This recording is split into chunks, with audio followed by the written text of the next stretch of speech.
This podcast is a member of the Place to Be Nation family. Visit us at placetobenation.com, the only place to be in your pop culture world. You're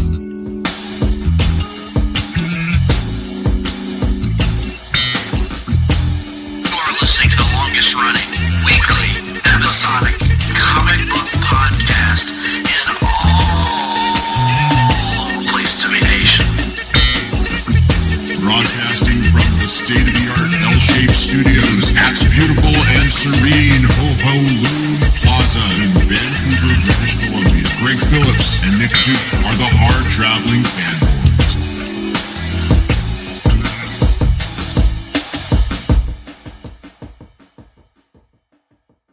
Welcome, everyone, to your longest-running weekly episodic comic book podcast in all Place to Be Nation.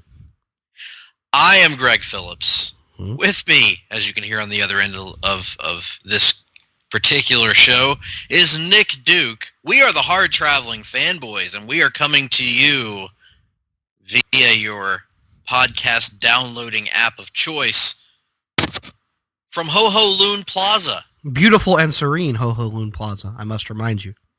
In Vancouver, British Columbia, Canada, in the L-shaped studio.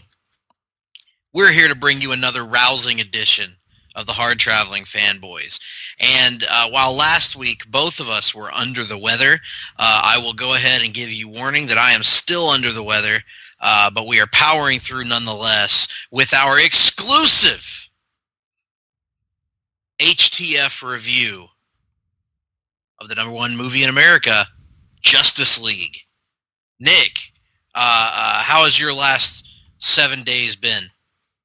Been good, considering it hasn't been 7 days since we last recorded. So I'm going to reshape the question into my last undetermined amount of days that are less than 7, so to keep the listeners in suspense. What if somebody listens to this show after the 7-day period is expired? The point is, I'm not feeling sick anymore, so I'm feeling much better, and looking forward to an abbreviated work week. That's always nice, and so yes, looking forward to, I think, having something of a.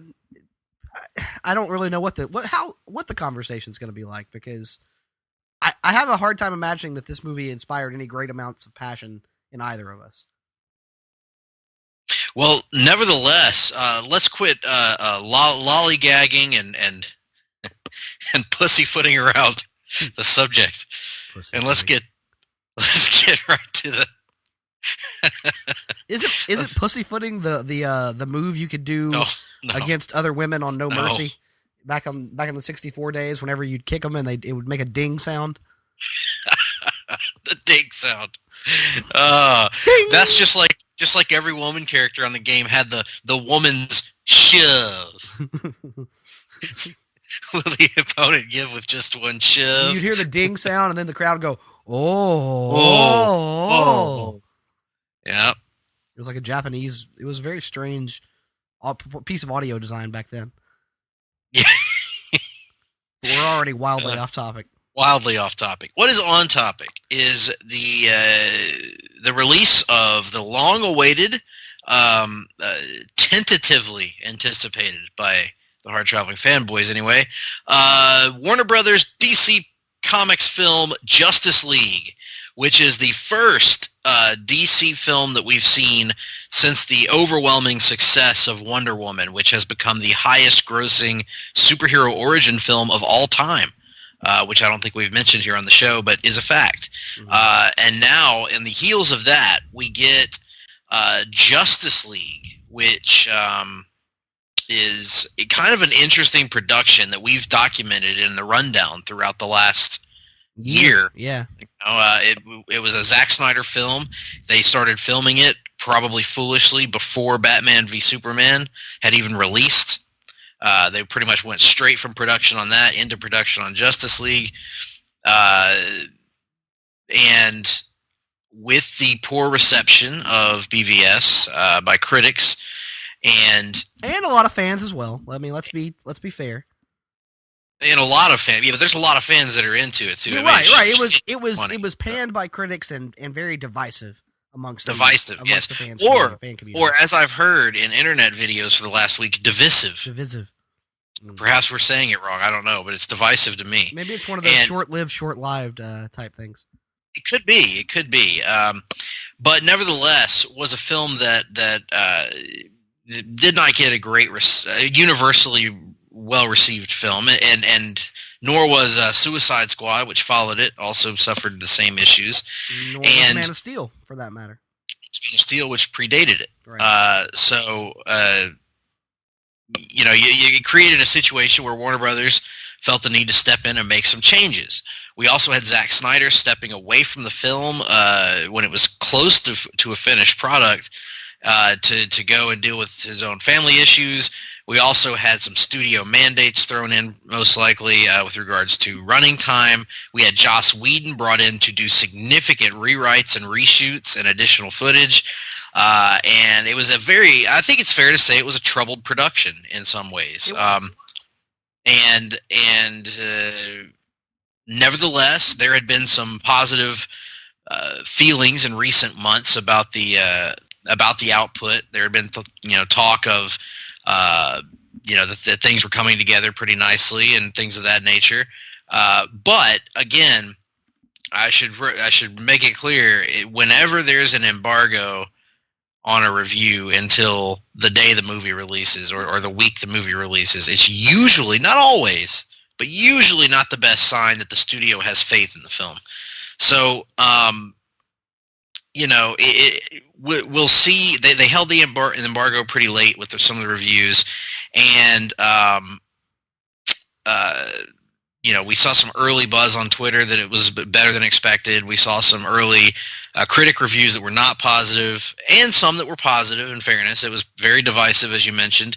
Ended up with a 40% on Rotten Tomatoes and about a 40 on Metacritic as well, which is probably a better judge, and which is not a good score by any means, but not as bad necessarily as some of the prior ones. Right. However, a lot of, Nick, I think a lot of you and I both saw a lot of comic book fans, a lot of people that we follow, had seen the movie and seemed to be enjoying it. Right. Even people that I didn't expect to. People like Mark Waid liked it, who hated Man of Steel and Batman versus Superman. So, it was very interesting to go into, and I think both of us had gone with the philosophy of keeping our expectations low.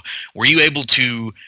did you raise your expectations at all before you went in, or did you keep them at the same low level that they've been at, I think, for both of us for months now? That's a complicated question. Because it's weird. Let me put it this way. This is the best way I can try to describe it is, as I was sitting there in the theater, I got there very early, and so I was sitting there about 30 minutes before the movie started, just kind of, wasting time, just mulling over, what I was expecting from the film. And I would say that my expectations probably remained very low, but in the last week before the movie came out, I think my standard was kind of raised a little bit. And what I mean by that is, the more I thought about it, the more frustrated I was by the idea of having to drastically lower my expectations for a freaking Justice League movie. It started to really bother me the last week before the film came out. And so I didn't expect much, but it didn't keep me from feeling like we deserved something, quite frankly, a little better than what we got. Are you suggesting, Francis, that we deserved it? We deserved it. Perhaps we got the movie we needed, but not the movie we deserved.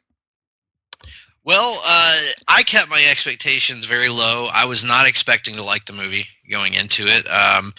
And my defense for that position is that I got burned badly by the BVS theatrical edition and particularly by Suicide Squad. Yes. And so that's the reason that I have my expectations low. I mean, no apologies for that. Now, going into the movie and watching it and coming out of the movie are two different things. So, hold on, I'm getting an alert here on my computer. in the L-shaped studio. So I guess kind of starting off with some broad overall thoughts before we get into the nitty-gritty dirt band of it. Yeah, and this will be a spoiler-contained review, but we'll try to keep it spoiler-free to start and give you a warning, I think. Right. Yeah, sure. We'll do that. So just broad thoughts. Did the movie match, fall below, or exceed your expectations? I would say it ever so slightly exceeded my low expectations. And I would say that it greatly exceeded my expectations. Okay. Which I will explain later in the film, or not the film, later in the podcast. I came away having a lot more fun than I thought I was going to have watching this movie. Now, that's not to say that it's, amazing, but we'll talk later on about and we'll form our opinions. I think our opinions will become apparent as we talk about the film, I think. So, where should we begin? I mean, where do you want to start? There are so many things, both on from a positive standpoint and from a negative standpoint, to address. So, I mean, really, and from a just neutral, just kind of there, like, yeah,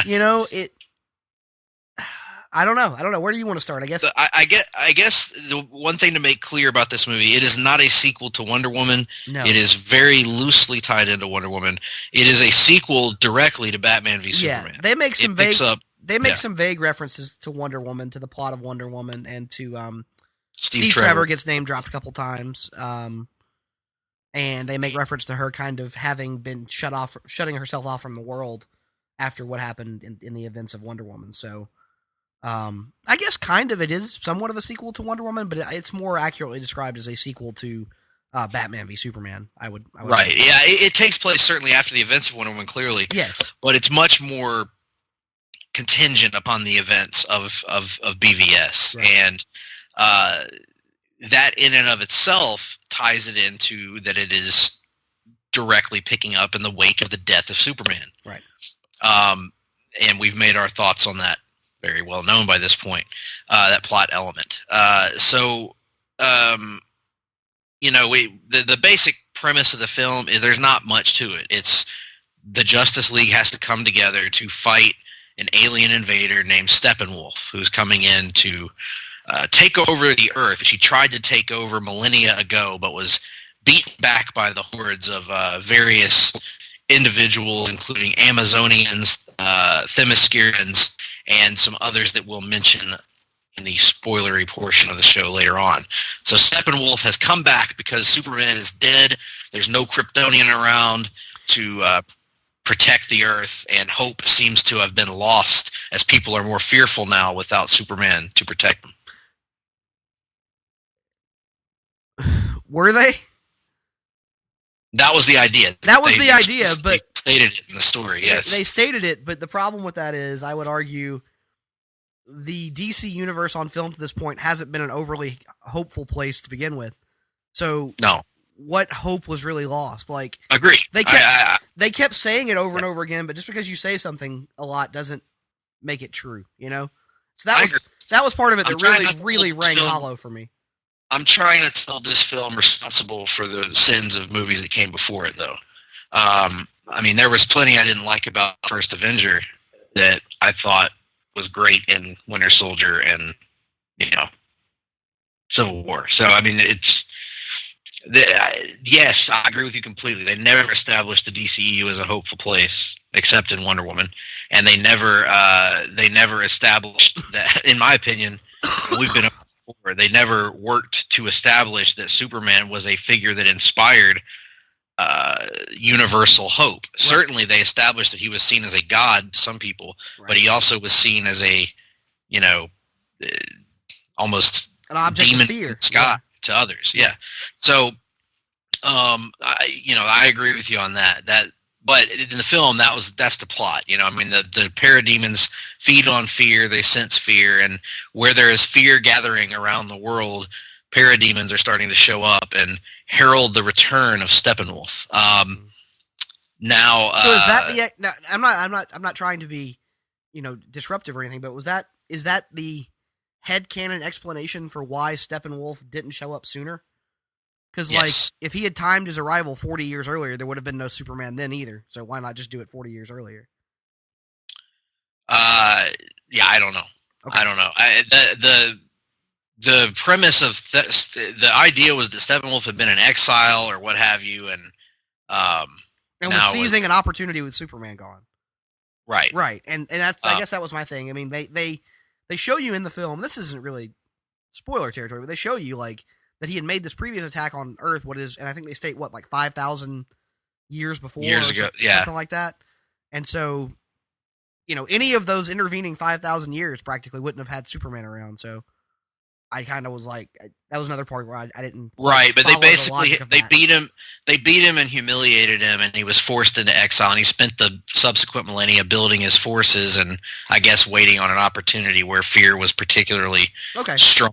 So yeah, it's one of those comic book things you have to just file away into your banks. So.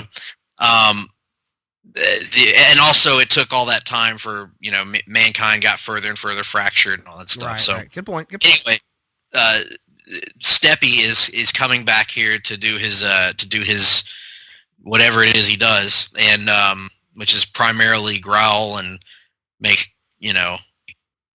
villainous claims and have a CGI face for some reason, and have a CGI everything for some reason. Right. Well, yeah. So we'll get into Steppenwolf in a little bit, but so that's basically the premise. It's not complicated at all. No, it's a very straightforward plot. Batman is trying to bring the League together, right? So essentially, yeah. Not much in the way of intricacies to the plot. Honestly, it probably didn't have time for a lot of plot intricacies because as we'll discuss, I'm sure the runtime of this movie I think was right under 2 hours, Greg, or either right at 2 hours. Somewhere in that time frame, and they have a lot of material they're trying to cover in those 2 hours. So there wasn't really a whole lot of time for misdirection with the plot. You kind of just had to get from point A to B to C to D to E, in the 2 hours that were allotted. Right. Yeah.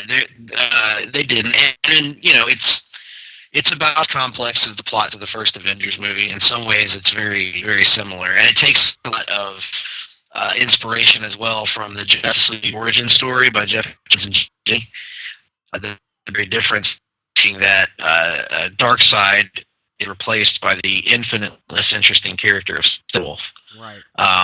Which we'll again, I'm sure, address. So basically, this is the plot of the film, and I've said before about the Avengers movies, the plot to me is secondary to the characters, and this movie brings together the core Justice League in this universe, which is going to be Batman, Wonder Woman, Aquaman, The Flash, Cyborg. Who am I missing? Batman, Oh yes, and to find a way to try and bring Superman back from the dead. Mm-hmm. Did I leave anyone out? I don't think I did. Maybe I did. No, I don't think so. You hit the 6, Batman, Superman, Wonder Woman, Flash, Aquaman, Cyborg. Yeah, so one of the things that I think hurt the movie in the eyes of the critics, understandably, is it's very choppy in the early going. We get you don't have a there's not like a central unifying character. I guess Batman would kind of be the central main character if you pick one that's your viewpoint, but they hop back and forth between these little vignettes of characters, and they do it repeatedly in the first probably 20 to 25 minutes of the movie. And it honestly didn't bother me much because I was looking forward to seeing what they're going to do with these characters, but I could notice it as I was watching. I was like, from a pure movie perspective, this is bad and doesn't make sense. Yeah, the editing of the film was very choppy, I thought. It just kind of jumped from scene to scene with no real transition. And I got what they were kind of going for, because when you do these big ensemble comic books, that's kind of what happens in the books. Yeah, that makes a level of sense to me, but at the same time, like you were saying, there are, not just with this, but there are things in this film in general where I'm like, okay, as a DC Comics fan, I'm with this, but then I kind of look at it objectively from like a storytelling and filmmaking standpoint, and it's not the best thing in the world. And I think the editing of this one would be near the top of those sorts of things if we were making a list of those kinds of details about the movie. Which has been a problem with Batman v Superman as well, yes. and Suicide Squad. Yeah. So both movies that were allegedly chopped to hell during editing as a result of studio interference, and that's something else we'll have to discuss, as it relates to this film in this review. So that honestly, there's not a whole lot else to say about the overall premise of this, but the characters are coming together. They all are coming from their own individual world that you're seeing largely in the first half of the film. You're seeing these individual characters world within the world. So you get to see Atlantis, and you see how Aquaman interacts with, particularly with Mira, who you see here for the first time. You see the Flash interacting with his dad, Henry Allen, who's in jail. Mm-hmm. You see Cyborg and his dad. Cyborg and his dad, right. which again is going to be an interesting thing to talk about. Wonder Woman at her job at the museum in Paris, kind of hanging out with her coworkers. Yeah, and stuff. Just hanging out and doing Wonder Woman things, which is one of the best parts of the movie. I would agree. Oddly enough. And one of the things that I want to talk about while we get a chance is Danny Elfman is on the score for this one. Yes. And I thought it was great. He did a great job. I'll acknowledge that. It was what's kind of cool about it is I love the Wonder Woman theme. Like, I don't know anybody who doesn't love the new Wonder Woman theme they used in her movie and in BVS. And he doesn't. I was a little disappointed he didn't use it, but he had like an homage to it. Like when she's standing there for the first time in the movie, it kind of hear that little tease of it. And he does that a couple other times using his previous work actually for the 1989 score, using a snippet of that for Batman, and also using a little snippet of the 1978 John Williams score for Superman later in the film. So he kind of like picked and just kind of picked these different elements from throughout DC film history, and then kind of combined it with some new stuff for a score that I actually really enjoyed. Yeah, I'll definitely agree that the score was excellent.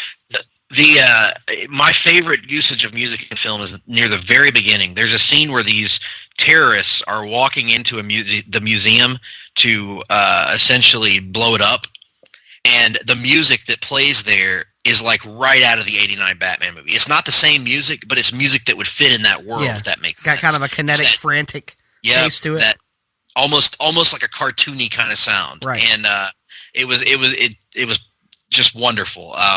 So anyway, you get snippets of these characters' individual lives before you get them finally coming together at about the midway point. And unlike Suicide Squad, there is a coming together of the team, and right.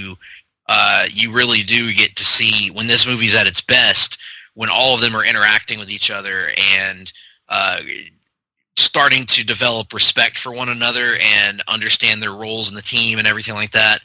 And then you also get some snippets along the way of Lois Lane and Ma Kent, who are dealing with the aftermath of their lover and son, respectively, who has passed away, right. Which I thought was strong coming off of. I was a little surprised by that, actually. How, and we'll talk about this more, like I said, when we get to spoiler territory, but pretty much everything in the film that was directly Superman related, I thought was really good. Like, yeah, it's clear that was a thing that Zack Snyder had already decided to address probably very early on in production, even before the reaction to BVS, because it felt very natural to the film. It felt. One of my issues with the film is that a lot of the things that it does in the movie to course correct feel very forced to me.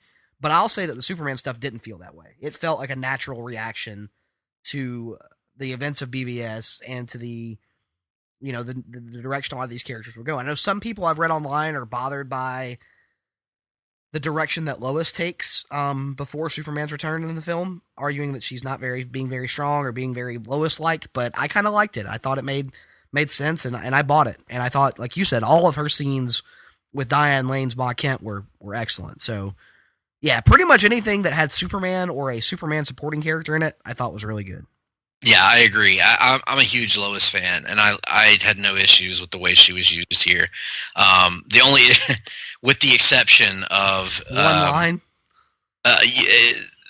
No, actually, the line that I think you're referring to, I didn't have any issue with at all. Oh. I thought it was funny, and if it's the line I think you're referring to, involving thirstiness. No, not that at all. No, that actually. I that thought was funny. so many people. Yeah, people are worked up about that. I'm referring to the very end of the movie, with the what has become a cliche that I hate in comic book adaptations, whether it be Daredevil, whether it be Superman Returns, with the weird, is it an editorial, is it an article, newspaper byline overdub. She was picking up the mantle of Kate Bosworth's "Why the World Doesn't Need a Superman" from Superman Returns. Yes, that's not really a news piece. Just she's getting front page 1,000-word editorials on the front page. Must there be a Superman? Yes, clearly there must.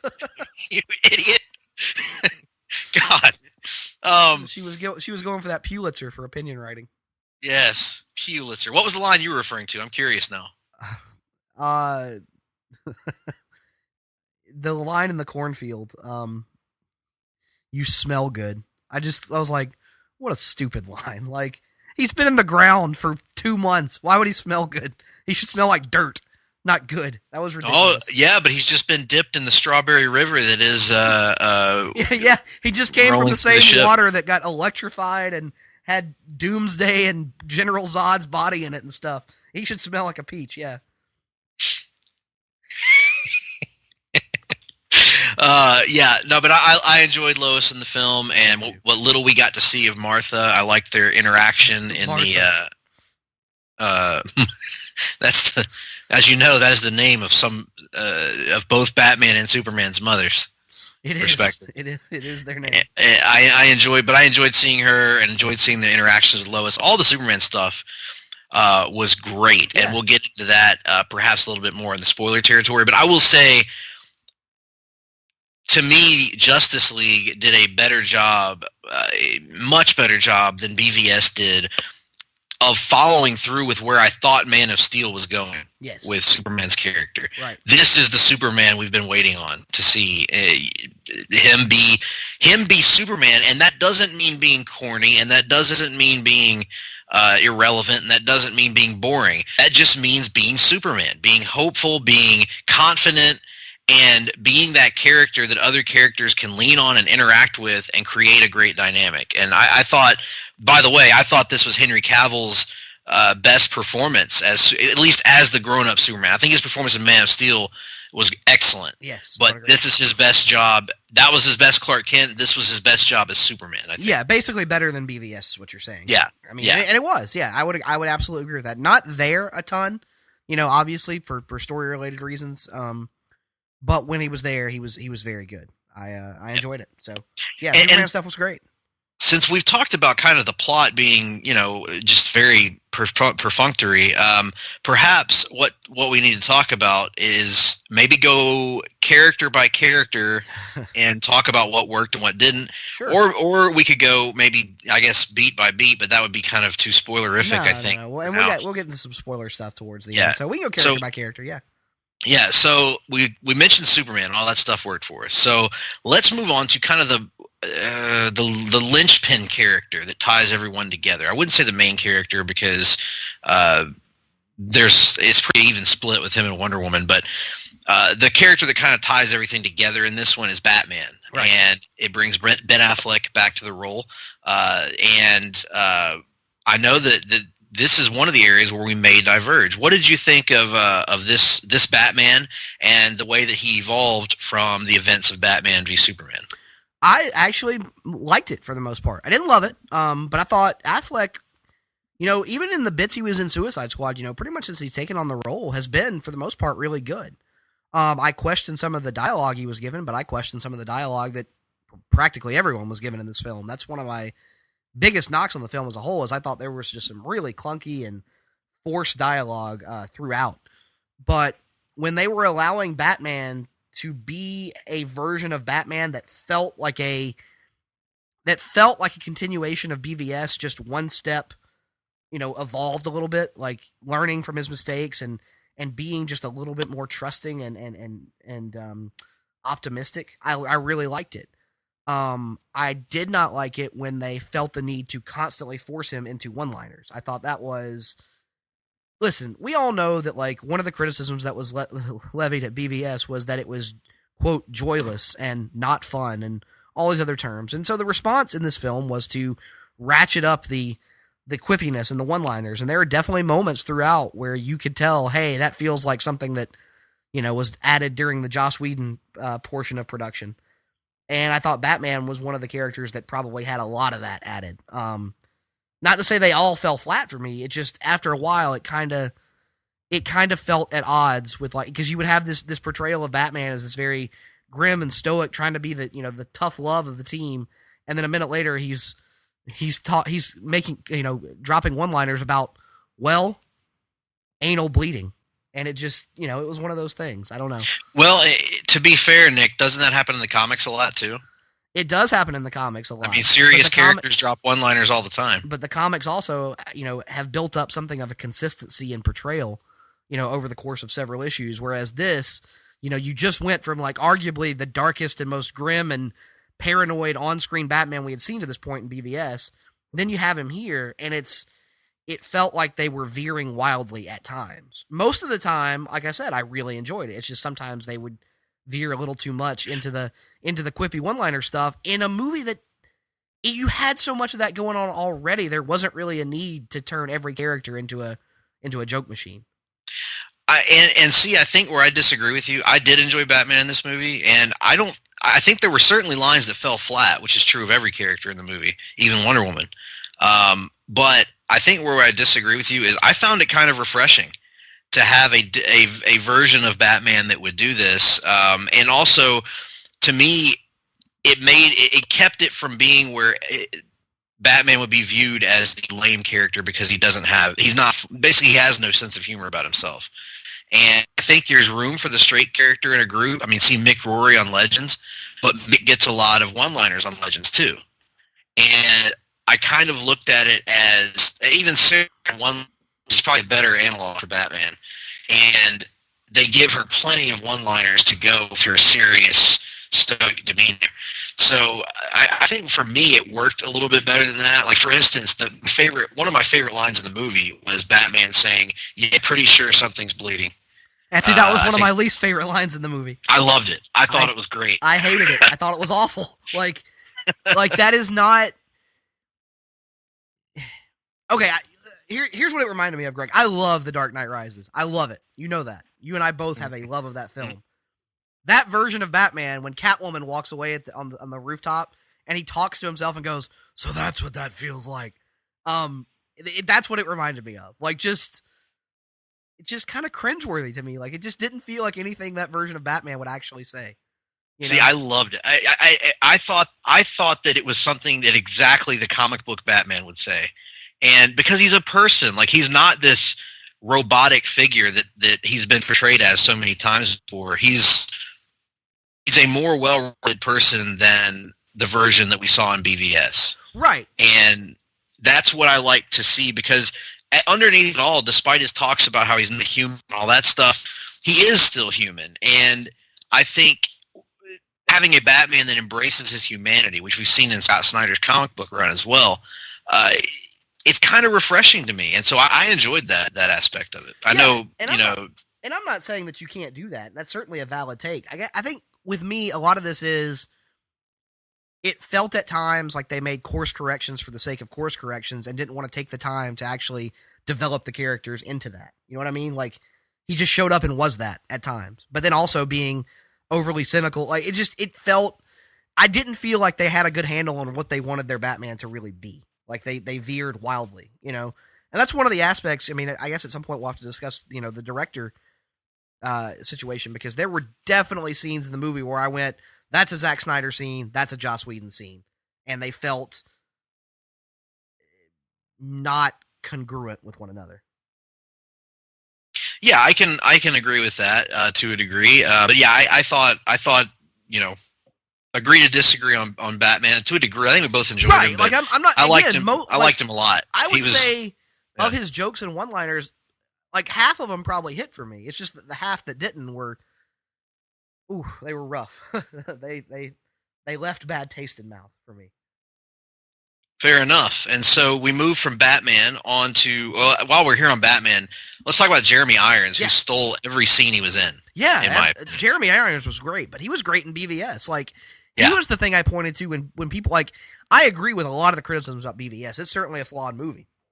But when people called it humorless or joyless, I was like, did you watch any of the Jeremy Irons scenes in that movie? Like, any of them? Because, yes, it was a dry humor, but it was humor nonetheless, and it was really effective because it helped to break up some of the otherwise grim nature of that movie. And once again, here, he's outstanding. Like, he has comedic timing. He and Affleck have fantastic chemistry together. He surprisingly has chemistry with pretty much every character he interacts with. So, absolutely. Like, he was great.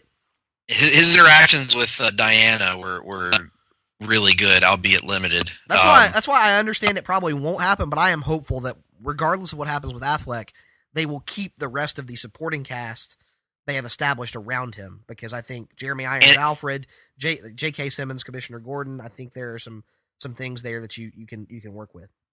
And I think the general relationships, I hope, stay the same, because I want an Alfred that knows who Wonder Woman is and has a rapport with her and knows who Cyborg is and has a rapport with them. Right. And so number 2 on the main characters list was Wonder Woman, played by Gal Gadot, who was wonderful again, no pun intended. She's just a superstar, man. Yeah, Every time she steps on screen, she just commands attention. She delivers her lines believably, even though she had 1 or 2 lines that I didn't think were very well written. Right. But she did particularly her very last joke, when there's a joke that involves her working with children that didn't work at all for me, and I thought was unnecessary because it hurt what had been an effective joke to that point. But other than that, I don't remember the joke. I will get into it maybe in spoiler territory.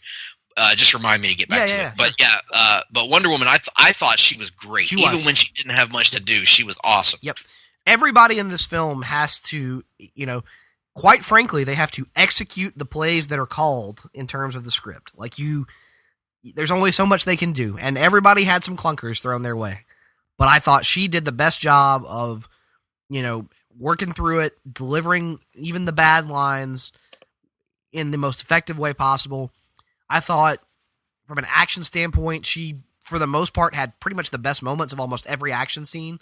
And just the way she carries herself, man, just her demeanor on screen and a certain presence that she has as that character. Pretty much everything she did in the movie worked for me. I mean, it was outstanding. She was by far, to me, the most consistently handled character, and the character that the script writers and the directors and the editors seemed to have the best handle on, in terms of they knew exactly what they wanted her to be.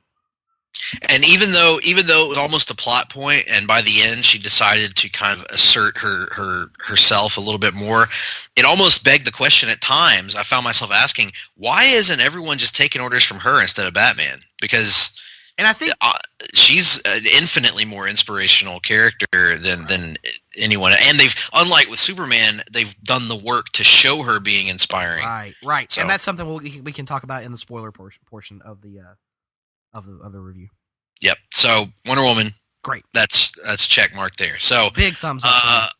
Let's move on to Aquaman, who I think we were very excited to see premiere, played by Jason Momoa. Yeah. Easy for me to say. I think overall, very good. Yeah, I would agree. I was pretty impressed actually by the way he handled everything, and he had some of the shakier scenes thrown at him, but he pulled them off, and he has that Gal Gadot like charisma that carries him through scenes, and I kind of like this dude bro approach to Aquaman to make him. I think it's very important that these characters have to be different from one another, and he had some really funny lines. I think maybe the highlight scene of the film involved him in the Golden Lasso, which was almost assuredly a Joss Whedon scene. From the way it was shot, like you could tell it was a Joss Whedon scene. Like it just had that. And probably my favorite in the movie. So. Yeah, among my favorites as well. One of the examples of the movie going for humor and it working for like an extended period of time, because that's probably like a good 2-minute scene there, and it like every joke lands. Like all the humor really works there in that little scene. So yeah, and he has to carry it. He has to carry the whole thing. He has to carry it, and Bruce and Affleck's facial expressions have to carry it. Those are the two things that carry that scene. But no, I will agree with you. You know, I would argue of all the characters in the film, he was the one I kind of wanted more from. I kind of wanted to see more of him, and that's great because we got his solo movie coming up as the next DCEU movie in December of 2018. But like you said, he probably had some of the tougher material to work with. There were times where I felt really bad for him because there just wasn't much he could do with some of the overly simplistic and at times expository dialogue he was given. Right. And I definitely want to talk about that in the spoiler portion.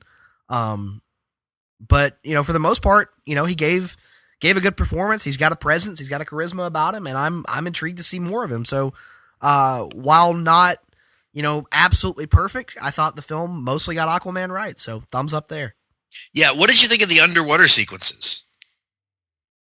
I mean, there's really only one, I guess. One or two. I liked the underwater action in the film. I thought it looked cool. I particularly enjoyed the way they displayed. I mean, how much do we want to? Yeah, let's.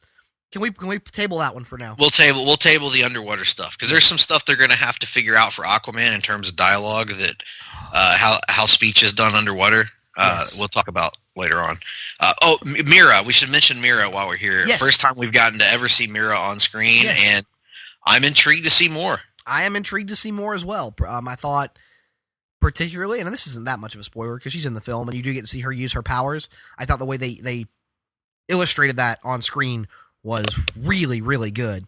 And Amber Heard has got the look. And as in terms of the dialogue she was given, however, I will talk about that more in a bit. I honestly don't remember her dialogue, so I'm curious to get to that. I remember it very well, and it was one of my most frustrated moments in the movie. Let's see here. So Aquaman down. I'm going to save what I suspect would be the best conversation piece for last. Okay. So let's move on to one that I think we might have a debate on. I don't know. I don't think we will. Honestly. Let's move on to Cyborg, okay. And I'm interested to hear your thoughts on Cyborg. I thought Ray Fisher did an outstanding job. Like everybody else, he had some clunky dialogue he had to work his way through. But honestly, if you're looking at characters, like if you're actually looking for character arcs in this film, in terms of characters starting as one thing and actually slowly, gradually becoming something else over the course of the film and actually showing you how the events are causing them to change as people, he had the best character arc. He had the best written scenes to me. Yeah. It was very clear. It was really weird because this film is actually introducing the Flash, Aquaman, and Cyborg all for the first time. So really, all three of those characters should have had little mini character arcs, and Cyborg was the only one that got one. Like he was the only one that was allowed to change over the course of the film, and he was allowed, like, there was a really cool subplot with him learning about his body and learning like what was going on with him, and just no, I mean, like I know we all have to learn about our body at some point. Yeah, exactly. Got to learn how to use that hand rocket, but yeah, it was great. He did a great job with the material he was given. He was hamstrung, however, by highly inconsistent CGI. Like, yes, I agree. And there's nothing he can do about that, though. So I can't fault Ray Fisher for the fact that sometimes his CGI looked like the freaking cyborg Superman from Supergirl. Like, there were times where it was that bad, Greg. I mean, but then there were times where it was great, and I was like, how can you not take the time to get this right? When you have a $250 million budget, right? Like, and when the movie is only 2 hours long, and Cyborg is only in like roughly half the scenes, maybe if even that. Like, you should be able to get that right, and they didn't, in my opinion. My thoughts on Cyborg in totality are that he was the biggest positive surprise in this movie to me. Yeah, I would agree with that, actually. I've been so down on the concept of Cyborg for so long. Like, in the comics, they just haven't really managed to make him interesting since the New 52 reboot when they made him a part of the League. He's great in the League. Don't get me wrong. He's been great in the comics in the League. But I think there's so many people still identify him with the Titans. And so I've always just been kind of like, you know what, I'm not really excited about seeing Cyborg in this movie. I had doubts about the CGI, some of which proved to be true. But I got to be honest, man, this guy, Ray Fisher, blew me away with his performance. You know what was really cool is how similar his voice sounded to I believe it was Kari Payton that did it on the old Teen Titans show. I was surprised by like how similar their tones were, and I dug that. It really worked for me. He added and in a movie where there's so much zaniness and so many one-liners going on, he added a grounded nature to the film and made, at least in my case, made me care about his character in a way that was unexpected. Right. I completely agree. He was, their handling of that character from a writing standpoint and him from a performance, that was one of the better aspects of the film. I just wish that like they had found a way to make it look better, The first scene where he appears is the best usage of a CGI in the movie. Yes. It looked awesome. Like I remember I remember when that scene ended, when he's talking to his father, Miles Dyson. Right. And the scene ends. Now wait a minute. When I call people Derek Wallace, you get on my ass. Okay. You call him Miles Dyson? The scientist from one of the most successful movies of all time, or the kicker from The Waterboy. The Waterboy which is an outstanding film, and I will not have you disparage. I like The Waterboy. The Waterboy's great, but compared to T2, The Waterboy ain't shit. Well, it's different films, different genres. Genre. Anyway. But no. So when that first scene ended, I was like, holy crap, I was wrong. They nailed his CGI. He looked awesome. It did. And then the rest of the movie happened. There were times in the rest of the movie it was great. And there were times in the rest of the movie it was terrible. When and to me, it almost always, when they were trying to show him in full profile, like show him from head to toe, it was pretty bad. But like in that scene where they're using shadow and the hoodie and stuff, and like showing you bits of him at a time, and rather than giving you, it almost had a horror movie feel to it. Yeah, right. But because they were able to focus on one little aspect, it felt like they took the time to be more detail oriented with the CGI in those moments, and thus it was better as a result.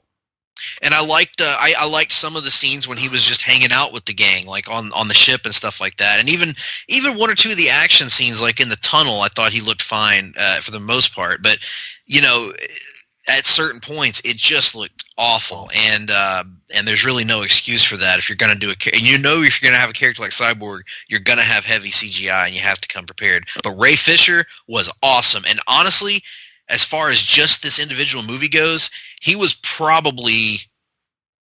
may have been my favorite of the characters in this movie because he had that arc, and because his acting was much better than I had been led to believe. He was excellent. Yeah. So I would still go Wonder Woman, but Cyborg would be right there. Yeah. There for me. So do we have anyone else to get to? Oh, I guess Miles Dyson, or the actor who plays Miles Dyson in T2 is in the film as Victor Stone's dad. Silas Stone. Thank you. I've forgotten his name. Yep. He was good. He wasn't in there a lot, but he's always good to see and stuff. A couple good scenes though. Enjoyed it. And I think we've already kind of touched on Henry Cavill, Superman, but real brief just to say, very good. And honestly, we kind of have to save a lot of his stuff for the spoiler portion because the CGI on his face not so good. No, especially, but what was weird is it was probably the most glaring in the first scene of the film. The first scene of the film was which to me should not have even been in the film. Should not. I don't think it served a single purpose. It served zero purpose, no purpose whatsoever. I thought they were going to play back to it later, and they never did. Nope. Yeah, I would have cut that entirely, and it was the worst job of the CGI mustache issue. Which, yes, that's a real issue, people. It's there, and you can tell at times. But that's the CGI in general in this movie, as I'm sure we'll discuss. So yeah, that was an issue. Now we go to the last person, which is the Flash, Barry Allen, as played by Ezra Miller. Nick, I know you have a far more passionate feeling about this than I do, but I think both of us were not expecting great things coming in. Nope. And I think both of us, I'll say from my end, and then I'll let you kind of to vent a little bit. From my end, I didn't see anything that really exceeded my expectations. I thought I think I will say, and I know that you're going to disagree with this, I thought his comedy mostly worked. Ugh. I thought he was good as the comedic relief in a lot of these scenes, but the problem was it was overdone. And Yes. I think I think for me, again, it didn't come off as Barry Allen to me, Nope. and didn't come off as which we'll touch on a little bit. Well, I guess we can touch on it now. My biggest issues with his performance, way overdone with how much his comic relief is good, but there was too much of it, and they would not let a scene just breathe. No. They would overdo the shots. If you're watching the movie and you happen to have an alcoholic beverage available to you, try this for your drinking game. Drink every time we get a close-up shot of Ezra Miller's eyes going back and forth. Yes, he is essentially the Jim to the Justice League Yes! version of The Office. Yes, Whenever they it's want to get across to you that shots. something's supposed to be funny, we close Yep. it on the Flash's eyes and they dart back and forth. And And they about dart the back and forth, and he about the squints a third little. time it happened, I just wanted to throw something at the screen. Like I can was agree with that. I was completely. tired of it. I was over it. Damn it. And also the big, you can change characters. The Flash TV show changed aspects of Barry's character. Sure. But what you have to do is you have to maintain the core of who he is, which is that Yes. Barry Allen is a genius, or at least a very smart forensic scientist in training, or in this case, he's coming straight out of high school, whatever. But he's got to be smart. Yes. He's got to be a warm-hearted, smart, brave person. right. And Warm-hearted. He has to be an optimist who believes the best in people despite his tragic circumstances, not someone who, quote, doesn't get people, doesn't understand how they work. yeah, I didn't like that. And again, I understand you have to have these different archetypes for a team to make it interesting, but there's ways around that besides, to me, bastardizing a character. And I know a lot. The shocking thing about this, Nick, is he's been one of the most universally praised aspects of this movie. I mean, In reviews and everything, and I don't get it because I watched it and I thought at my end I thought he was tolerable at best, tolerable and, at best, yeah. and that's all I can say about it. But I'll let you take over from here because I know you were definitely not a fan. I'll start with the positives because there were positives. The one scene we get with him and his dad, I thought was actually really well done. Or actually, there were two scenes. Both of those actually were good. I enjoyed both of those scenes. When they let him not just go for zany, quirky humor constantly, and actually had him emote a little bit, he did a good job. I mean, those were well done scenes. The one scene we got of him and Victor bonding, good scene. Enjoyed that. Yeah. Also because it wasn't entirely reliant on humor.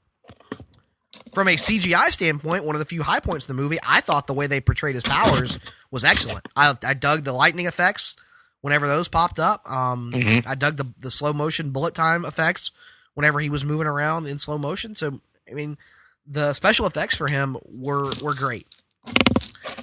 What wasn't good was practically everything else. And part of my frustration, or part of the reason I'm going to rag on him so much, is not like at a certain point, Ezra Miller is going to have to, take the direction he is given, and it's very clear that this is the version of the Flash that Zack Snyder and/or Joss Whedon and/or whoever was making demands from on high wanted for this film, and so I have to be willing to accept that. And so I guess my issue with Ezra Miller almost becomes not just what he is in the film, but almost like what he represents from a Warner Brothers interference standpoint and from a overcorrection standpoint. One of the things that you and I have talked about numerous times during our friendship constantly is the fact that Warner Brothers, specifically Warner Brothers with DC movies, seems to be one of the most overly reactionary studios that we've ever seen. Yeah. Green Lantern gets great test screenings. Greenlight a sequel. Green Lantern doesn't do so well first weekend. Pull the sequel. Like, wild shifts in just everything that don't really make it. Suicide Squad, testing well. Greenlight the sequel. Greenlight a Harley and Joker movie. Greenlight, just they are so wildly reactionary to things. And to me, the Flash in this film is a perfect representation of that. Like, I understand. I get it. I know that people wanted a little bit more humor and wanted something a little brighter. My issue with the Flash in this film is that when every other character is already making jokes, is there really a need for a character whose entire point is to make jokes? Like, you've already got that in spades. And like you said, as a result of that, as a result of him being the designated funny character, they linger on jokes way too long. They draw out the supposed awkwardness of this character way too long. They beat you about the head and neck area with how quirky and awkward this kid is. And it's just, like you said, it's not Barry Allen. It's not any version of Barry Allen that I have ever encountered in any other medium before. And of course, yes, you can do your own take. You can, put new spins on things. But at a certain point, if you veer so wildly off course, you've lost the core of the character. And to me, this had nothing to do with any version of Barry Allen that I'm familiar with. Practically, I won't say all of the humor. I'd say about 60 to 65% of his jokes, his humor, didn't work for me at all. Like you said, every time they showed you his face and him looking nervously back and forth, I just rolled my eyes and cringed. I mean, he was the single aspect of the film that I could point to and go, this is a problem, and this is taking the wrong message out of BVS and veering way too wildly to the other end of the spectrum. So yeah, I mean, from a performance standpoint, from a writing standpoint, from a direction standpoint, and from the standpoint of, I feel like this was something that Warner Brothers was gung-ho about forcing onto the film. Ezra Miller's Flash kind of embodies a lot of my concerns about the DCEU or the DCCU or whatever the fuck we're calling it going forward. If there is going to be one going forward. If there is going to be one going forward. Talk about later. I mean, just not good. Not make mine Gustin. Always, now, and forever is the best way I can put it. And the thing is, if you watch Flash season 1, they went with kind of a quirky, funny Barry, but they did it in a way that was kind of a quirky, funny Barry. Kind of, not right. So this was such an over-the-top portrayal of that version of the character that it took me completely out of the movie pretty much every time he spoke for more than 10 seconds. And I think that the parts of his humor that, that were kind of focused on, that weren't focused on, gosh, I'm just so awkward, I'm just so quirky, that were great. Like, he had great, bouncing off of other characters, I thought he was good. I thought where he was bad was where it was it's hard to explain without rewatching the movie, because I've forgotten a lot of his stuff now, because he left such a low impression on me, honestly. So it was I just came out of it I'm glad that the kids will have a character that they can kind of get into that's this quirky, whatever. But it's at the same time, he never really hit for me in a big way. And while he had some funny lines, and I didn't hate the character to the degree that you did. I think overall it was a miss for me for sure, and a character that I came away with thinking, man, if I could excise one member from this team, it would definitely be him. Right, so, and you wouldn't really lose that much. Like I said, when every other character is making jokes and bringing some humor to the film, you don't really need a comedic relief character. Well, maybe we should save this for a spoiler. We should. Remind me. He has got one line and a recurring joke in particular that I want to just rip apart during the spoiler. Is it the bit about him not saving people? No, it's the bit about meals. Okay, well, we'll get to that, and then also remind me to bring up the issue with him and saying that he has never been in battle before, which I would argue has been contradicted on film by this point. Yes. So that leaves us only with the villain of the piece, one Steppenwolf. And no, he's not taking us on a magic carpet ride. He's taking us on an apocalyptic invasion of Earth, which, if you've heard this before, you may have seen it on Justice League Unlimited, in Superman the Animated Series, in comic books for the last 40 years, on Smallville, and usually it consists of heralds arriving to pave the way for the arrival of Darkseid. who's trying to conquer the Earth. Well, for some reason that honestly eludes me, in this movie we're getting Steppenwolf, who is in the comics a minor character, one of Darkseid's many relatives and or generals. I believe, and I'm not positive about this, I believe originally when this film went into production, like you said, before BVS had ever come out, it was originally going to be the first part of a planned 2-part Justice League movie. Steppenwolf in part 1 to clear the way for Darkseid in part 2. And then at some point, when they dropped the 2-part plan and didn't have Darkseid cast, the end result is us getting Steppenwolf as the main villain. Which, why not just change course at that point and say, okay, well, we're not going to do Darkseid in part 2, so let's just do Darkseid in part 1. Who gives a shit? I don't know, like, Greg. Okay, so Steppenwolf, who's an inherently uninteresting character, there's no meat to him at all. Honestly, Calabac would have been a more interesting character to throw in, especially Joss Whedon writing Calabac could be pretty fun. How about if you're going with the route of an emissary of Apocalypse who is there in service of Darkseid, why not Granny Goodness? I think there's a lot to be said for that. Ed Asner, I believe, is still alive, yes, and still active. I know Jim Ross is still alive. For Darkseid, quite frankly. I'm back from the dead. Oh, look at me. I'm Superman. Oh, that's real special. You know who never came back from the dead was Cowboy because he ain't been killed yet. And neither's Darkseid. Cowboy Bill Watts as Darkseid. Oh, my God. Anyway, so... Danny Hodge as Calabac. Poor Calabac. Stone Cold Steve Austin in drag as all 4 of the female Furies. Yeah. It'll just be different versions of Austin. So Steppenwolf's already got you at an inherent disadvantage, right? Well, I foolishly thought that the whole idea of this movie was going to be Steppenwolf trying to prepare the Earth for Darkseid. I still thought that was going to be the case. And I kind of think that might have been the case. Like, from what I understand, there is a lot of material from this film that got dropped on the cutting room floor. And at one point in we'll get there. Yeah, so you're at a disadvantage. So then you take a character in Steppenwolf who, what we see of him in the extended cut of BVS looks a little bit different than what we get here in Justice League, at least from my recollection. And again, begs the question, if you've got a character that doesn't have a humanoid face and has all this weird stuff to him, I can see CGIing him.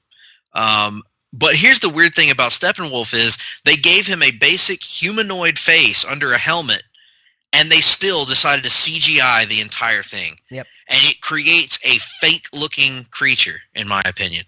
It is. The CGI used for Steppenwolf is as bad or worse than the much maligned Doomsday CGI from Batman v Superman.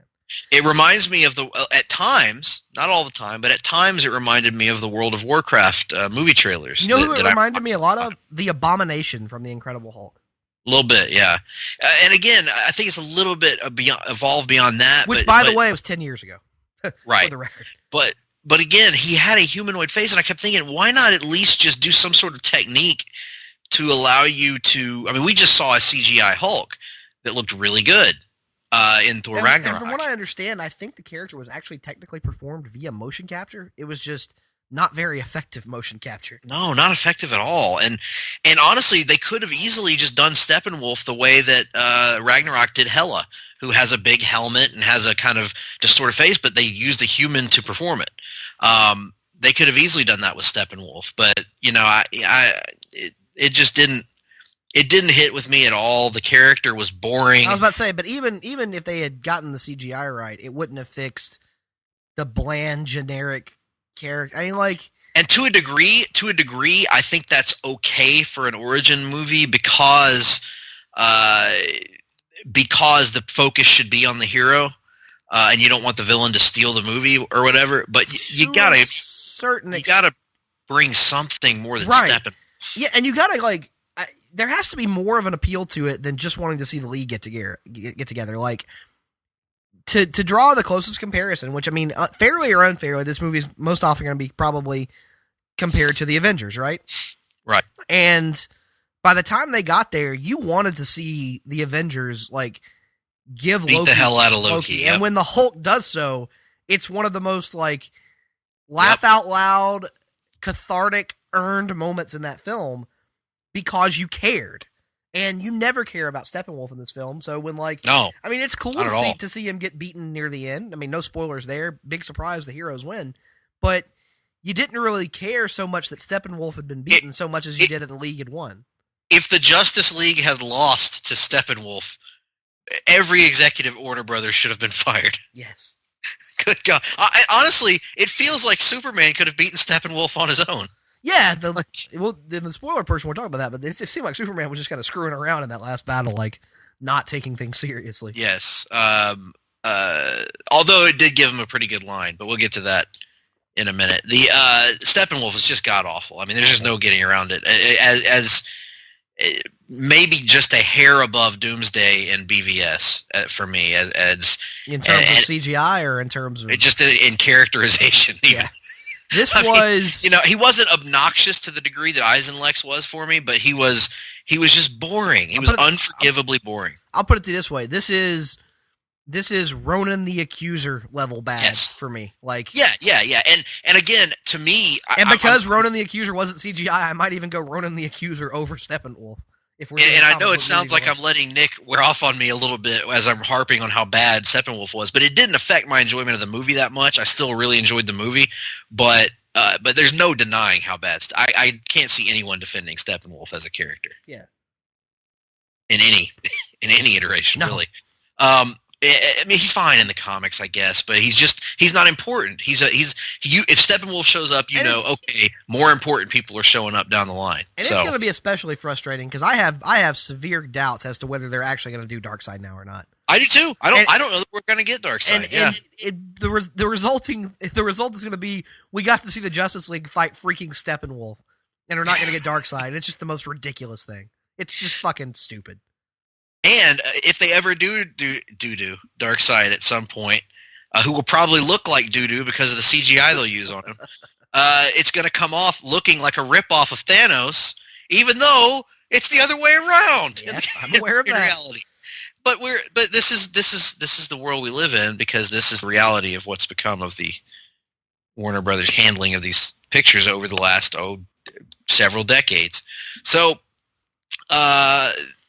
Let us transition now into what else? What else is there? Should we get into the spoilers now, or what should we do? Let's jump. Well, before we do that, let's give overall thoughts on the movie and give people a chance to cut off and skip ahead if they don't want to hear spoilers.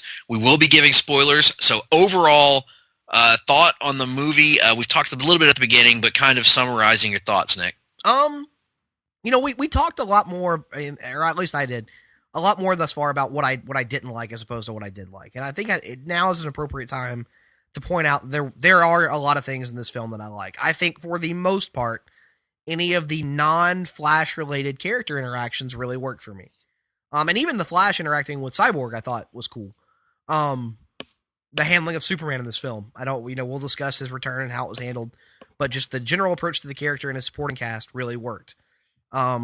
Some of the action itself worked.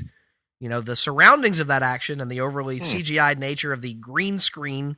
My God, Greg, this is no spoiler.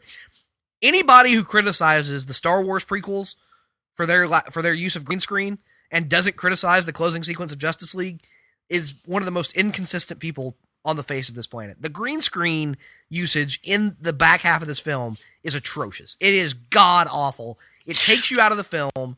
It looks like one of the.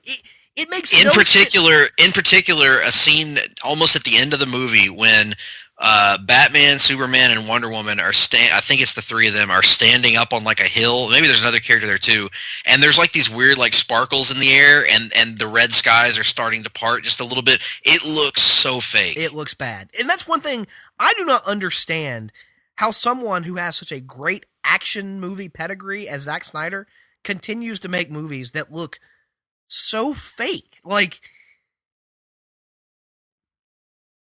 the big budget action sequences in both BVS and this film look like video games, and not in a good way. Like, it's just frustrating how bad the CGI and the green screen usage was near the back of the movie. But my point is, there are scenes I enjoy, there are characters I enjoy, but I feel like the film is less than the sum of its parts. I feel like there are some cool pieces, but those pieces don't really add up to a cohesive whole. And I feel like there is a lot of this film that is really rushed. The report has been that the 2-hour runtime was mandated by Warner Brothers CEO Kevin Tsujihara, and I think it was a mistake. Trying to set up the Flash, Aquaman, and Cyborg, and Steppenwolf, and get the League together, and have Superman's return, all in the course of 2 hours, is too much. And the film doesn't really have any scenes that have room to breathe. There's no real room for any character development outside of Cyborg in this film. And yet, there are a lot of moments in here that, as a DC fan, it's really cool to see on screen. So overall, I thought it was okay, but just okay. Like, it wasn't a bad movie. I wouldn't call it a good movie. I was entertained at times. I was frustrated at times. So I would encourage everyone to see it, because it's one of those movies that you kind of need to form your own opinion on. But I would say out of 5.5 out of 10, maybe. Like, just the slightest tick above whatever the average line would be. Like, it was okay. A very tepid endorsement from me is the best way I can put it. Very fair, and I will also summarize by saying it's interesting. I heard you talk about the action scenes, because I didn't love the action scenes. I thought I liked some of them.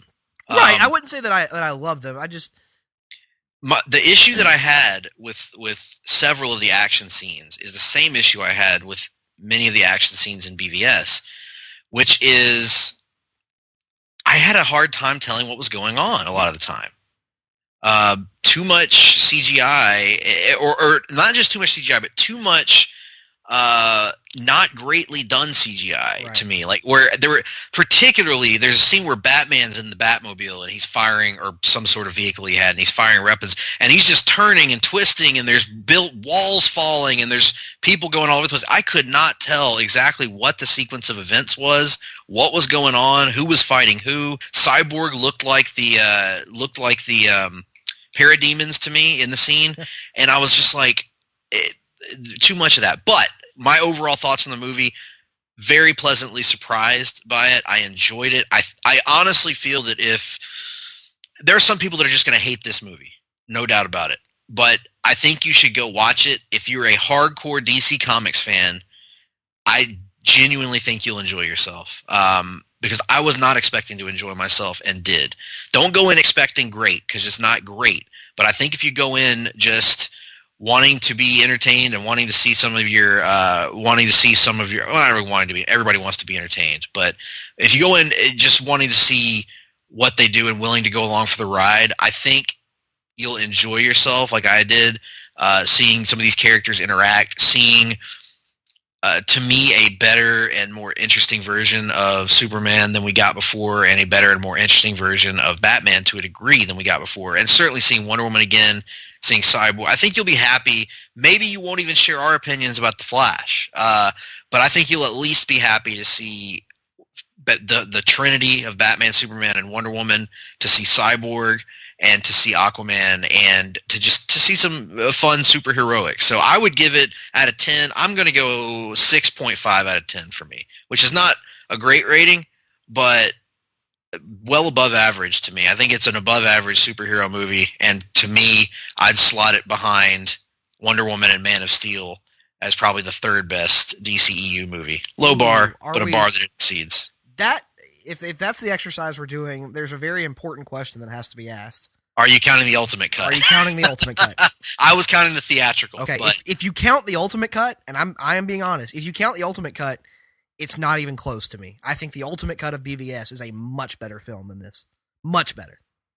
Like, have your quibbles with the tone, if you will, and say what you want, but at least BVS feels like a clear direction and a clear story being told by one filmmaker, whereas this, it has a hodgepodgey feel to it.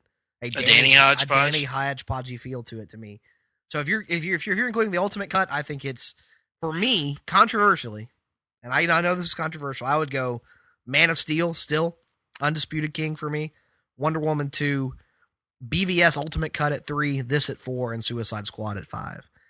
If you're doing the theatrical cut, God, it's almost, honestly, probably a coin flip for me between this and BVS theatrical cut. I mean, right now, I might give the slightest of nods to Justice League, but there is nothing that Justice League did to inspire me to have any strong feeling about it being better or worse than the Batman v Superman theatrical cut. See, I think it's a much better movie than the Batman v Superman theatrical cut, because the big difference here, I actually liked almost all the characters in this movie, and I didn't like any of the characters in the BVS theatrical cut. Now, Ultimate Cut, I agree, is a better movie than Justice League. I certainly agree with that. But I will also say, as you are to Ezra Miller's Flash, I am to Jesse Eisenberg's. That is very true. And don't when you say that, make sure we note that I am no great fan of Eisenlex either. Like, it's just Greg. He is the embodiment of everything wrong with the DCEU to you, and Ezra Miller's Flash is the embodiment of everything wrong with the DCEU to me. Now, Ultimate Cut included, I could slot that ahead of Justice League at number 3, but yeah. So overall, enjoyed the movie. Go check it out. Let us know your thoughts. It's better than Suicide Squad, at least. There you go. Like, if nothing else, it's better than Suicide Squad.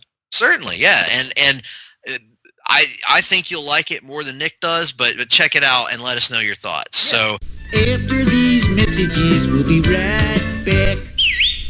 Promotional consideration paid for by the following.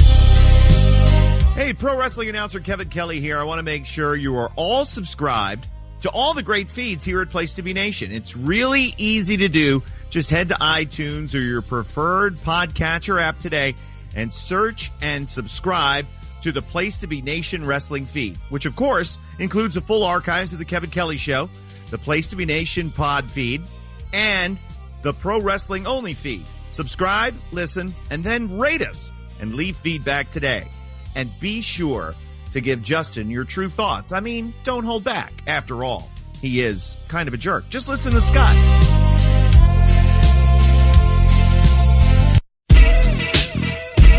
Place to Be Nation's JT Rosero and Chad Campbell here. We want to let you know that we have a ton of great podcasts available to you on iTunes, Stitcher, Google Play, and PlaceToBeNation.com, and we offer those to you on 3 great feeds.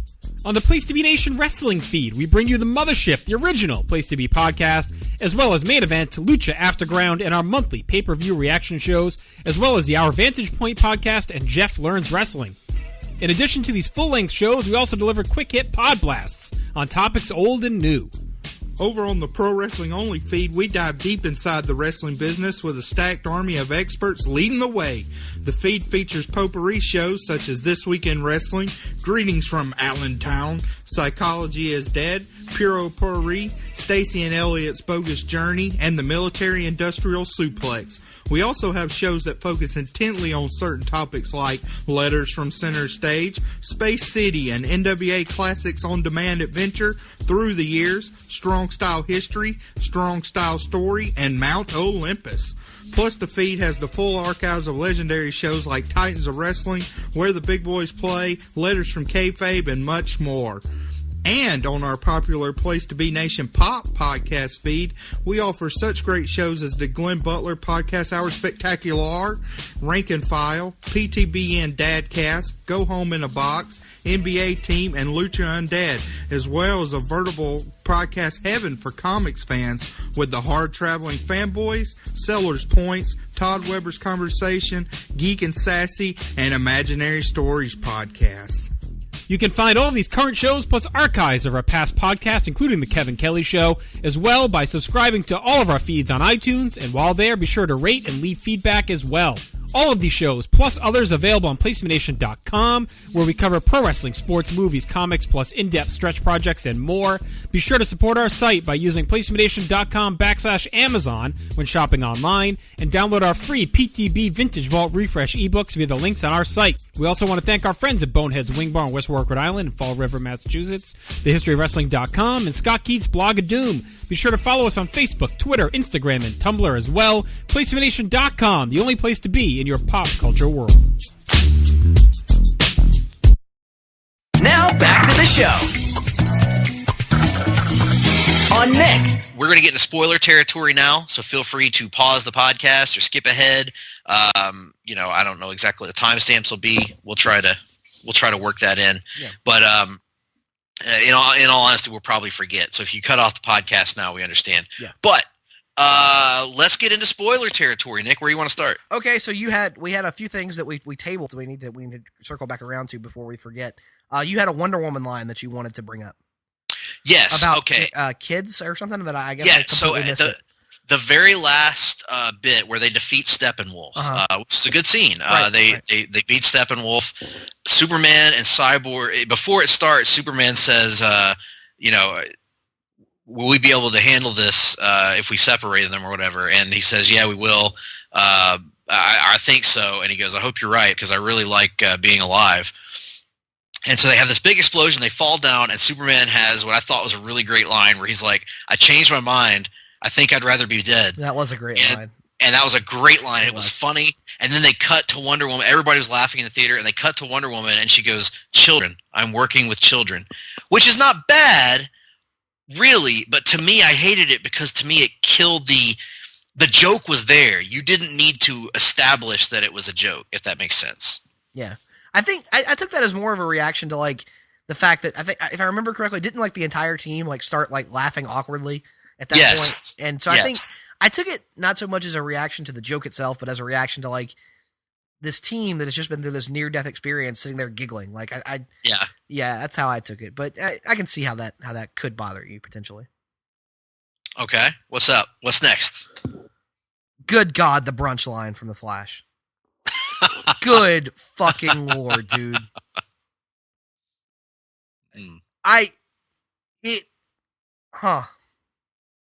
Whoever wrote it should never be allowed to write a DC movie ever again. It was that bad. Like it set the tone very early for me so they have planted their flag on this Flash character, and they're going to stand over there, and I'm going to go stand as far away from that flag as I can get. And there was practically no coming back from that point on. It was that bad, in my opinion. It didn't bother me that much until they called back to it later. Oh. The callback was not great, in my opinion. No. It was. I can agree, it wasn't a good line. I can agree with that.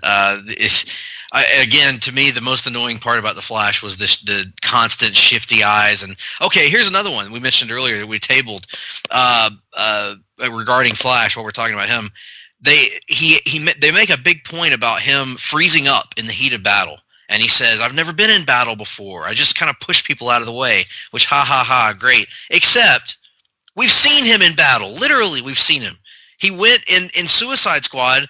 They included a perfunctory scene, which we both thought was pretty freaking cool, where he apprehends Captain Boomerang in his Flash suit. So we have literally seen him go out in public and have a quote unquote battle with a supervillain and apprehend them. Maybe he just pushed him down. We don't know. We didn't get a very clear shot, but yeah, I can agree. It was a little bit contradictory. Yeah, so that was one other aspect that I didn't really understand why they were making that a plot point. Right. Hey, the entire underwater sequence. I feel like we need to talk about that. Okay, yeah, let's. Because I actually liked the underwater sequence. I liked almost exactly half of the underwater sequence. So we get the underwater sequence, and like as he is going, taking off for Atlantis, you kind of see him jetting through the water and doing these barrel rolls near this whale, and it's a cool image. Like everything is working. He shows up there in Atlantis, and Atlantis is under attack. The mother box is reacting. Mira is doing a really cool usage of her hard water powers. Like all that stuff is working. The design of Atlantis looks cool. It looks like old and like ancient, and it's got a cool look to it. That whole thing, even Steppenwolf is kind of working from an action standpoint at that point. And the whole like look and feel of it, I really enjoyed. Then we get the exchange between Mira and Arthur, and I am assuming that in the DC Extended Universe, Mira hails not from the kingdom of Zebel, but instead from the kingdom of exposition, because it was, I am going to tell you my entire character, and I am going to recite to you your entire character in 45 seconds. Here are the bullet points of everything you need to know about these two characters, because we didn't want the film to run over 2 hours, and we were too fucking lazy to actually show rather than tell. And I was very frustrated at that point by the dialogue. Like, her directly stating to him, "Your mother took me in. I was left, yada, yada, yada." And then he goes, "Yeah, well, she left me on my father's doorstep, and I never had a relationship with her." And it was just like, you know what it felt like, Greg? It felt like Walking Dead comic dialogue, where these two characters are going to tell you exactly how they're feeling, why they feel that way, and there's going to be no subtlety or, no subtlety about it whatsoever. It was Basil exposition worthy, in my opinion. Like, I was very frustrated that the only lines Mira got in this film were to directly state her intent, purpose, and backstory in as succinct a manner as possible. And I guess I can see that. And I actually remember that line in the movie now that you mention it. And I actually liked his delivery of it. I thought it was it's not I'm not it came off delivery. to me it came off like, why would Arthur not say, "What has she ever done for me?" in that situation? That didn't bug me. I mean, Mira. Now, what kind of bugged me a little bit about it is I didn't quite understand when Mira says it's your responsibility to go up to the surface world and fight this creature. Why isn't Mira, who's a warrior, going up there to help? I think her point was it was a creature who had attacked Atlantis and now was heading to the surface, and Arthur as a person of two worlds. But see, that line didn't bother me because I was able to go, okay, that's the line. Here's why it makes sense in my head. It would have bothered me a lot more if she had gone, "You're a man of two worlds. You live in both Atlantis on the surface," because that's what she did in the rest of the scene. Like, it was just and I guess maybe that's my fault because I guess to my ear it just sounded like I don't think they fully established, because she said it was his mother's duty to fight Steppenwolf before. Now it's your duty. If she were here, it would be her duty to go up there and fight him again. But I'm like, I understand being the king of Atlantis, that would be his duty. But was he the king of Atlantis? I didn't it didn't really seem like but she's saying that that's his birthright. Right. Basically, his birthright is to be the king, but he clearly has no affiliation with Atlantis. I got the impression that he didn't even know Mira.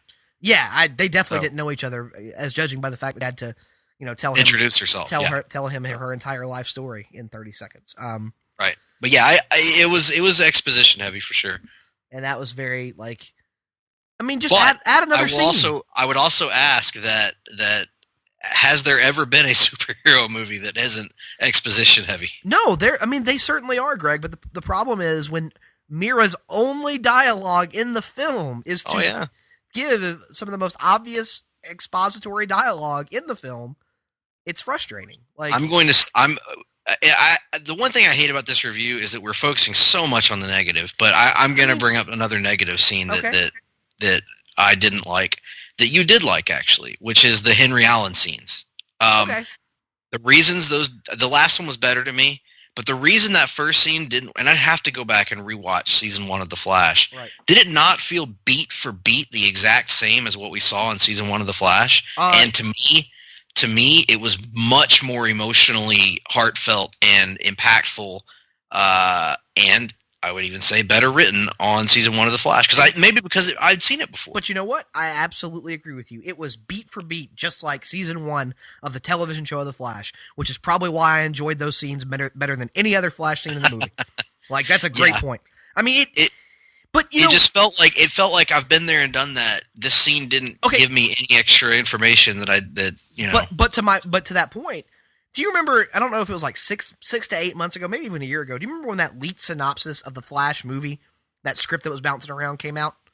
And there was a synopsis that read something to the effect of, Barry Allen is is a forensic scientist for the Central City Police Department who is now the fastest man alive, and he is trying to learn how to use his powers with the help of his friends at Star Labs. Meanwhile, working with the mysterious Harrison Wells to help try and free his dad from prison. I was like, that's just season 1 of The Flash. That's what the synopsis for the film was. Like, I just don't know what the point of. Right. To me, I get, and it's not necessarily that I need any extra information. You have to introduce him and his dad, and I get it. But I guess I was just hoping that they could do it in a little bit different way to show us maybe a different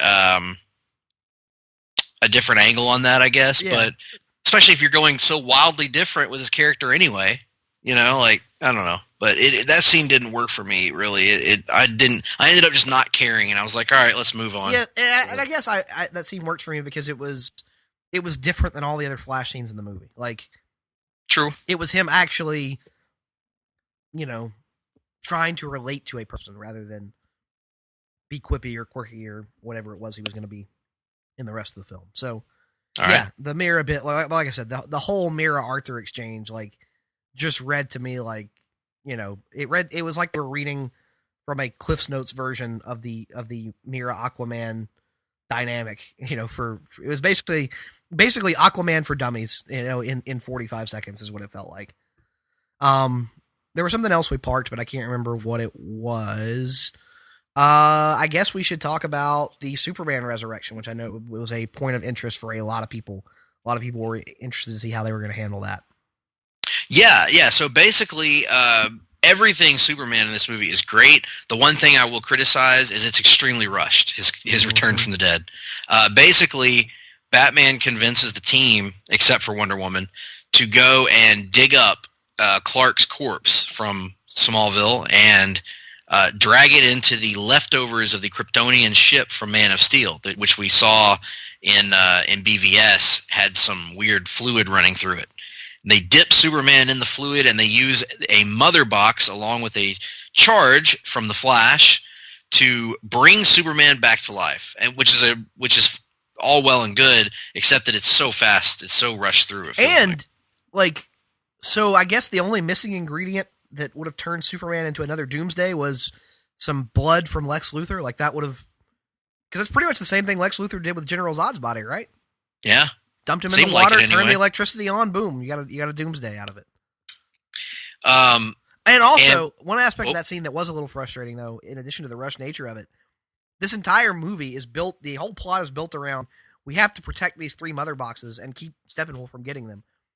So when they use one to bring Superman back to life and it gets thrown outside, nobody goes to see about it. They all just go see what Superman's doing and just leave it sitting in the middle of a parking lot. So Steppenwolf, to get the last mother box, literally just teleports into a parking lot, bends over, picks it up, and leaves. Like, oh yeah, here it is. I'll take it. Off camera, actually. Yeah. I mean, just really dumb. Like, if you're gonna build the entire movie around the struggle for these mother boxes, especially you have to earn that one a little bit more. That great sequence on Themyscira where they're keeping the mud box away from Steppenwolf, which was outstanding, I thought. Yes. And so they established how much the Amazon sacrificed just to try to keep this away, and then the Justice League just lets it fall into his hands. Not great. But when we first get pissed off, badass Superman when he's back dead, that was pretty awesome. Yep, dug it. I liked Cyborg's armor kind of taking over for him, because they were illustrating the fact that he still didn't really know how to use all his power set, and then there were things he was not in control of. I really liked that. His line to Batman, that was one of the few direct callbacks to BVS, I thought was appropriately awesome. Do you bleed? Yeah. that was great. Yeah, that was good. So yeah, that whole little sequence when they were fighting Superman was good. And then Lois showing up, Cavill really sold it with the facial expression, seeing Lois for the first time. Yep. And then those next couple scenes where they're at the farm, with the exception of the god awful "You smell good" line, those 2 scenes were really, really well done. And later in the film, when we get the final scene at the farm, and they reveal that, like, Bruce has reacquired the Kent farm for Clark, I thought that was a really, really cool moment. Like, I really it was. Yep. That was, and even Bruce got a great line in about he's like, how did you get the farm back? And he's like, oh well, I bought the bank, and he goes, really? And he goes, yeah, it's kind of a habit with me. It was really good stuff in that regard. Their relationship was really good, I thought. Again, not necessarily earned still, in my opinion. No, I would agree. But the way they establish it in this movie, which is all I can. I'm not here to talk about the sins of BVS, but they did a great job with that relationship, that dynamic. Really, the dynamic of the Trinity right now is really on point. And honestly, as good as all the Superman stuff was, it just makes me more frustrated if, as a result of what's going to end up being some most likely disappointing box office for Justice League, if we don't ever get a Man of Steel sequel. Yeah, but I mean, On the topic of the Justice League box office, why are we surprised by this? Like, oh, I'm not. I've not expected it to hit the numbers that people were setting for it the whole time, but I think the studio is. You know how they are, Nick. We just talked about how reactionary they are. Yeah. Now I'm worried we may never get that Man of Steel sequel that, in my opinion, we should have gotten before BVS. If there were a way to somehow keep Gal Gadot and just yet be able to start fresh, I wouldn't necessarily be opposed to it. And really? I'm not saying that like there aren't good things to keep, but I feel like, let me use a wrestling analogy, because that's our common denominator. That's what we do, yeah. It's kind of like TNA at this point, Greg. Like, even if they do good things, great things even, how much is it, like, there's a certain audience you're going to have, but are you going to be able to hit those billion-dollar, like, Marvel-type numbers when your brand is kind of tainted at this point? Like, in the eyes of the casual moviegoer, why are they going to come back? Like, what is their impetus to come back? I guess is my point. And to me, if you start fresh, you have a chance to possibly rebrand yourself a little bit. Like, say, hey, we know that you guys, weren't on board for this for whatever reason. We made some mistakes, but here's something just a new and different, a clean break. And it gives you a chance to build that goodwill from the ground up again. Or maybe I don't know. Here's my counter to that. I don't think the general public keeps up with this stuff as much as people like us do.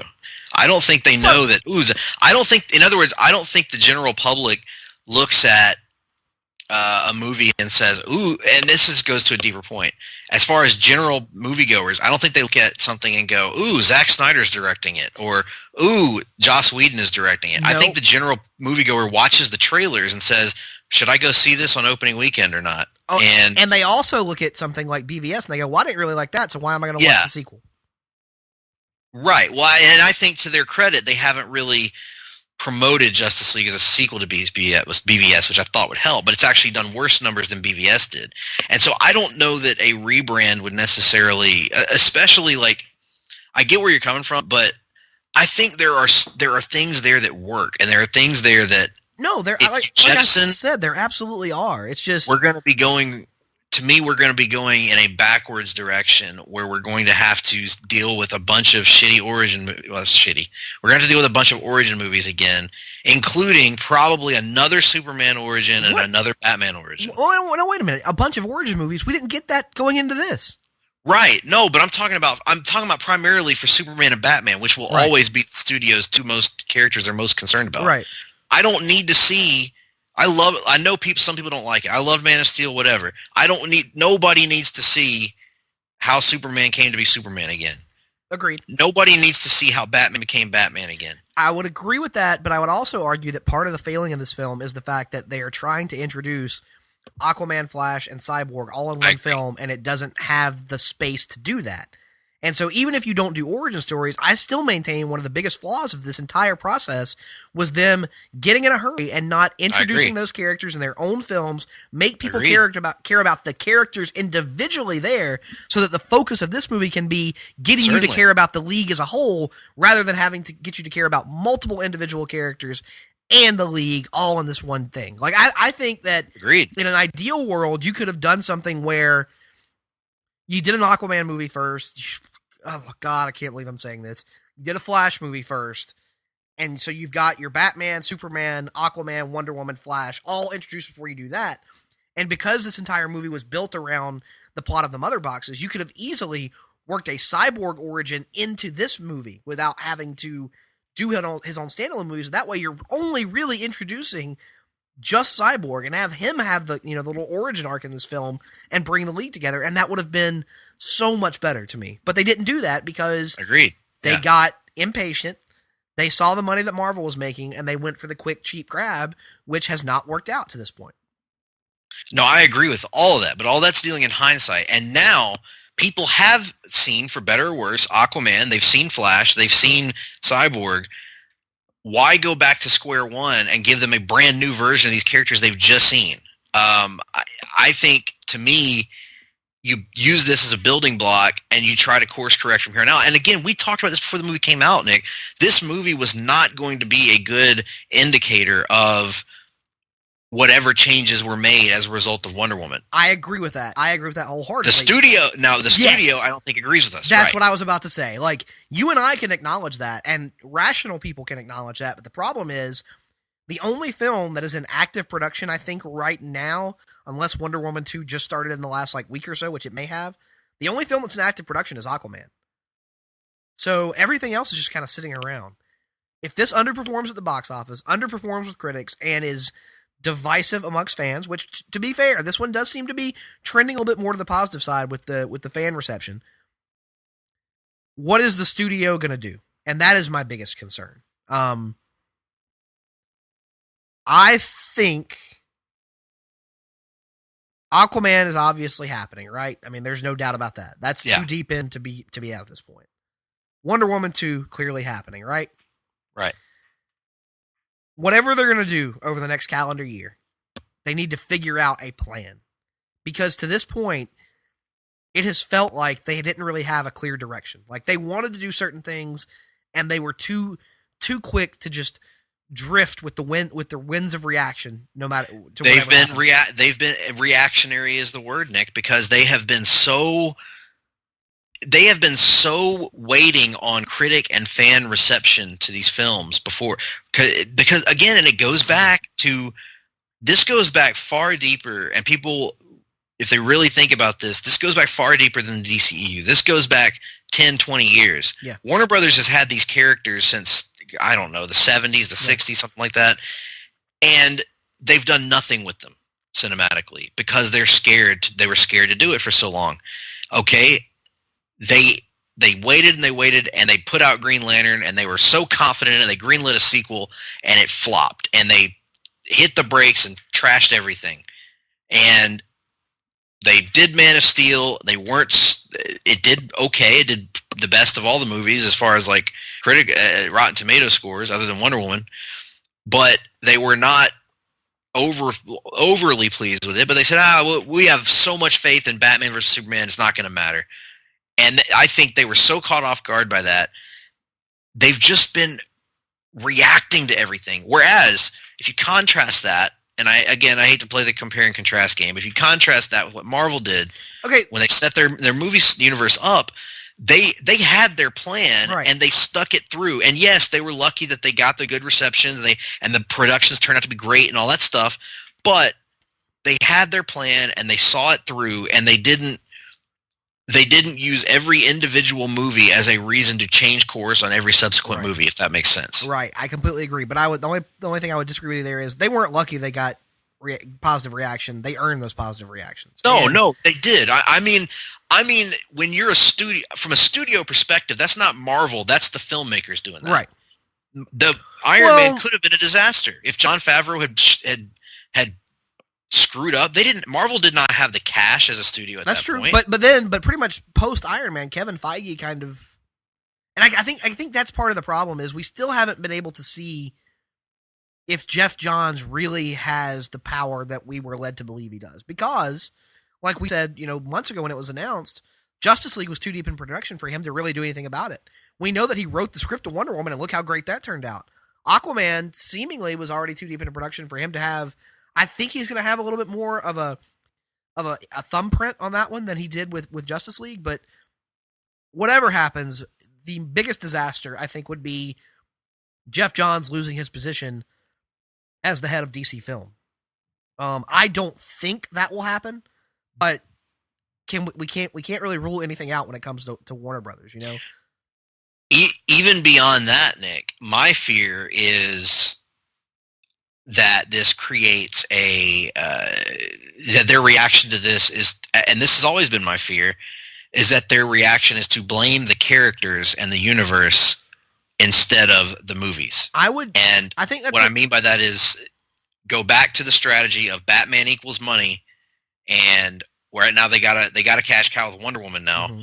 So let's go all in on Batman and Wonder Woman. Let's see what Aquaman does, and then hell with Green Lantern, hell with Shazam, hell with all those other characters. We're just gonna go full steam ahead with more Batman.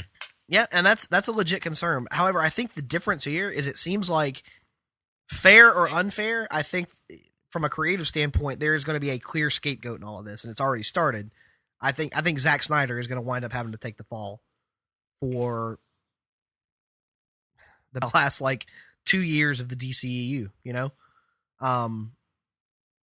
And he maybe his head is the sacrificial cow that will allow us to continue to get these movies. I don't know. I don't know, which is a bummer in some ways, because he didn't really get to finish whatever his movie is going to be here. And the other thing is, from a studio perspective, I saw this pointed out on Twitter. What studio gives one director 3 tentpole movies in what's essentially a 5-movie franchise? You know, that's trying to tell disparate stories. You know, right? Like that. We haven't seen that in Marvel. We haven't seen that. I mean, yeah, you've seen it now with the Russos. But when you have, it would be like if Jon Favreau had done Iron Man and then done Captain America, and then or what came after Iron Man, Incredible Hulk, and then Captain America, and then Thor. You know, it's been one guy's vision so powerfully, one filmmaker rather vision, as opposed to the studio's vision. And so it's kind of unfair to put it all on Zack when that was kind of the studio's call to not try to diversify their assets, so to speak. So I would agree. But yeah, and again, it's a bummer because I like the movie, and I really think that comic book fans will overall enjoy the film as opposed to not enjoy it. No, it's not amazing. It's not going to change the game or anything. And but, you know what? You know, another part of it that's kind of unfortunate is, you know, the degree to which this worked, you know, is kind of up to the eye of the beholder. I think it worked a little bit more for you than it did for me. But during the course of this film, it was very clear that one of the goals of it was to course correct, right? Mm-hmm. And now, if Flashpoint winds up happening, I think it's going to be another movie of course correction, because they're going to be looking for a way to. I mean, Ezra Miller has said as much in recent interviews about handling, quote, the Batman of it all. And I'm worried that you're gonna make the audience sit through too much course correction before you're finally I guess what I'm saying is, at what point are we really supposed to look at a DCEU movie and go, this is what the DC universe on film is supposed to be? Because I really don't feel like Justice League is that yet. It is a move towards that, but do we really feel like this is the version they're trying to push out there? And we should also mention the post-credit scenes, which we haven't gotten to. There's 2 post-credit scenes, so sit through the whole movie. Mm-hmm. The first one is actually, I liked both of them, but the first one is my favorite of the 2. And by far the best Flash scene in the movie, in my estimation. Yeah, I would probably, yeah. Okay, yeah, sure. I'll go that to me is, of all the scenes in the movie, that is the most Barry to me, along with the visit to his dad. I will admit that. But it's basically, you get to see the Flash and Superman race. And anytime I see that in any comic book adaptation, I'm going to mark out for it and love it. And they did a great job of it. They had a great dynamic. Superman was incredibly charming, and Flash was super geeked out to be racing Superman. And they still had that little bit of ego about them each, which I like. So really, really enjoyed that. Mildly off topic, your take on that race? I've always thought Flash wins. Has to, right? Has to. If he does, it kind of takes. If he doesn't, then what's the point of it? Yeah, exactly. Now, I have to point this out, Nick. The one thing I forgot to mention that I loved, action-wise, one of my favorite things was, and one of my favorite, the only time I really liked the usage of the close-up of Flash's eyes was when he's speeding around to attack Superman. Yeah. And for the first time, he meets somebody that can turn around and make eye contact while he's doing that and almost meet him as fast as he's going. That was awesome. Mm-hmm. That was one of those moments that kind of gave me goosebumps a little bit. And it's one of those things where I thought they went too far in the Flash is awkward thing, but it was like Superman didn't even touch him in that scene. It's just he scared the living shit out of him, and he awkwardly stumbled to the ground and took himself out of the fight, and that actually worked for me in that instance. It did. The idea that there's somebody that's almost as fast as him. Yes. And probably the first time he's ever encountered that. So which that's one thing they got to do in the Flash movie. Like, if they do Flashpoint, I don't know that just pushing the Reverse Flash is gonna quite get it done. They're gonna have to do some hand-to-hand combat with this version of the character. What if it's the woman's push from No Mercy? Oh, what about the woman's ding from No Mercy? Ding! So anyway, the second post-credit scene features a boat, and it's shot very differently than the rest of the movie. It's shot, our friend Garner pointed this out actually after the movie, that it was shot almost in a Nolan style of this boat in a harbor, and it's this very fancy yacht of sorts, and this other boat arrives, and Deathstroke crawls out of the speedboat onto the yacht, and sitting on the yacht in a fancy suit is a freshly escaped from prison Lex Luthor. And Lex propositions Deathstroke about the fact that now that the heroes are forming their own Justice League, maybe they should form a league of their own. And then Deathstroke removes his helmet to reveal a very comic book accurate Slade Wilson. Mm-hmm. I gotta say, even with the presence of Eisenlex, I enjoy the scene. Even if I'm still not digging Eisenlex's tone, it did look like a step more in the direction of a serious Lex, and especially Deathstroke looked great. I was about to say, as much as I enjoy the look for Deathstroke on Arrow and the CW verse, good Lord, what an awesome rendering of the Deathstroke costume. I thought it looked, it looked fantastic. And the white hair and the white goatee. The white hair, the white goatee, the tied bandana flapping in the wind was a nice touch. Just the whole presentation of Deathstroke really works for me. But it's one of those things where I watched that post-credit scene and then I go, it reiterated to me, they're probably not going to do Darkseid in the sequel, are they? And now I'm wondering if they're ever going to do the Injustice League. Yeah, who knows at this point. Do you think Flashpoint happens? Yes. For them to continue the DCEU without Affleck, it kind of has to, right? Yes. I think it will. I think they should proceed as they are, because again, I don't think it's fair to judge anything in the future based on Justice League, and I think people are a little bit warmer on Justice League than the studio probably thinks, even though the numbers are a little bit down. I think give it time and go from there. But what I think the studio is going to do is I think they will probably try to cut ties entirely. I think the studio may actually at this point try to cut ties with Affleck and maybe even Cavill, and I hate to say that, but and move on in a different direction. But I feel like Flashpoint's gonna happen, and they're gonna use that as a fresh, sort of a fresh start, a soft reboot. Yeah. And wonder who posed that? Who thought that was the idea when Flashpoint was originally announced? Must have been a smart guy. Must have been a decent guy. Must have a fair mind for this. But after Justice League, I don't really know what the soft reboot would be to and from, because right now we've got a lighter Batman, a lighter Superman, we've got all these things that people have asked for coming out of, not regardless of what you think about the movie, coming out of the movie. You've got all these characters supposedly fixed. I think you could potentially. What are you going to reboot exactly? I think you could potentially see some minor tweaks here and there. Like, obviously, the first thing is going to be, I think they're going to not only recast Batman, but probably de-age that character a little bit. I don't think they want to go with the near retirement version of the character that they have gone with to this point. I think that's unsustainable for a long-term franchise, right? So you want to go a little younger and have him be more towards the late prime of his career, I would think. I could potentially see something like bring in Pa Kent back on the table as a result of Flashpoint. Like, keep Cavill, but have the Kents there. And you and I are kind of in line with this. I think having the Kents is kind of vital.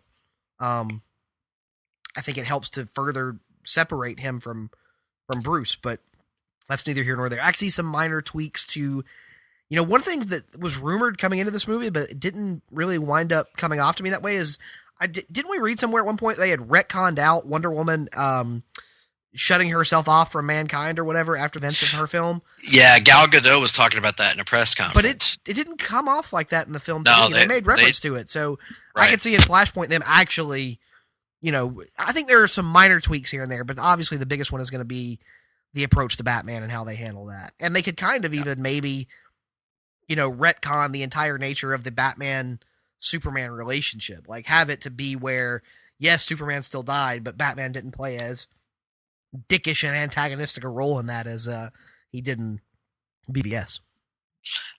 With that being said, we've gone very long on this review. But needless to say, check out the movie. Let us know your thoughts. Tweet us at gphillips8652, at nickduke87. Send us emails, gregp@placetobenation.com, nickd@placetobenation.com.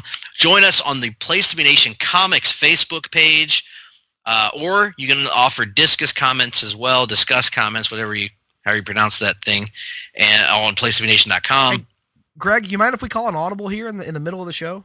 Sure. Why don't we just throw this entire review out there as the show? It's a short week this week. We got the holidays coming up, and we'll hit everybody with our normal weekly segments coming back next week. How about that? Hey, that works for me. Although I'm worried we'll forget about our DC shows from this week. I'll keep mental notes. How about that? You want to just give people our rankings for the week, and then we can come back to them later? Yeah, sure. Why not? All right. My rankings for the week were Arrow, Legends, Flash, and Supergirl. I would go Arrow, Flash, Legends, Supergirl, but virtually the same. Yep. And with that being said, folks, this is our show. The good, the bad, the ugly of Justice League. Let me know your thoughts. I know Greg is probably frustrated that my negative thoughts on the movie kind of took over his positive ones, but we should reiterate here at the end, I did not think it was a bad movie. I thought it was slightly above average. It's a decent watch. It's got some entertaining stuff. Greg was higher on it, but I guess the best way to describe it is the stuff that I liked, and the stuff that I didn't like, I fucking hated, so I was much more passionate about that.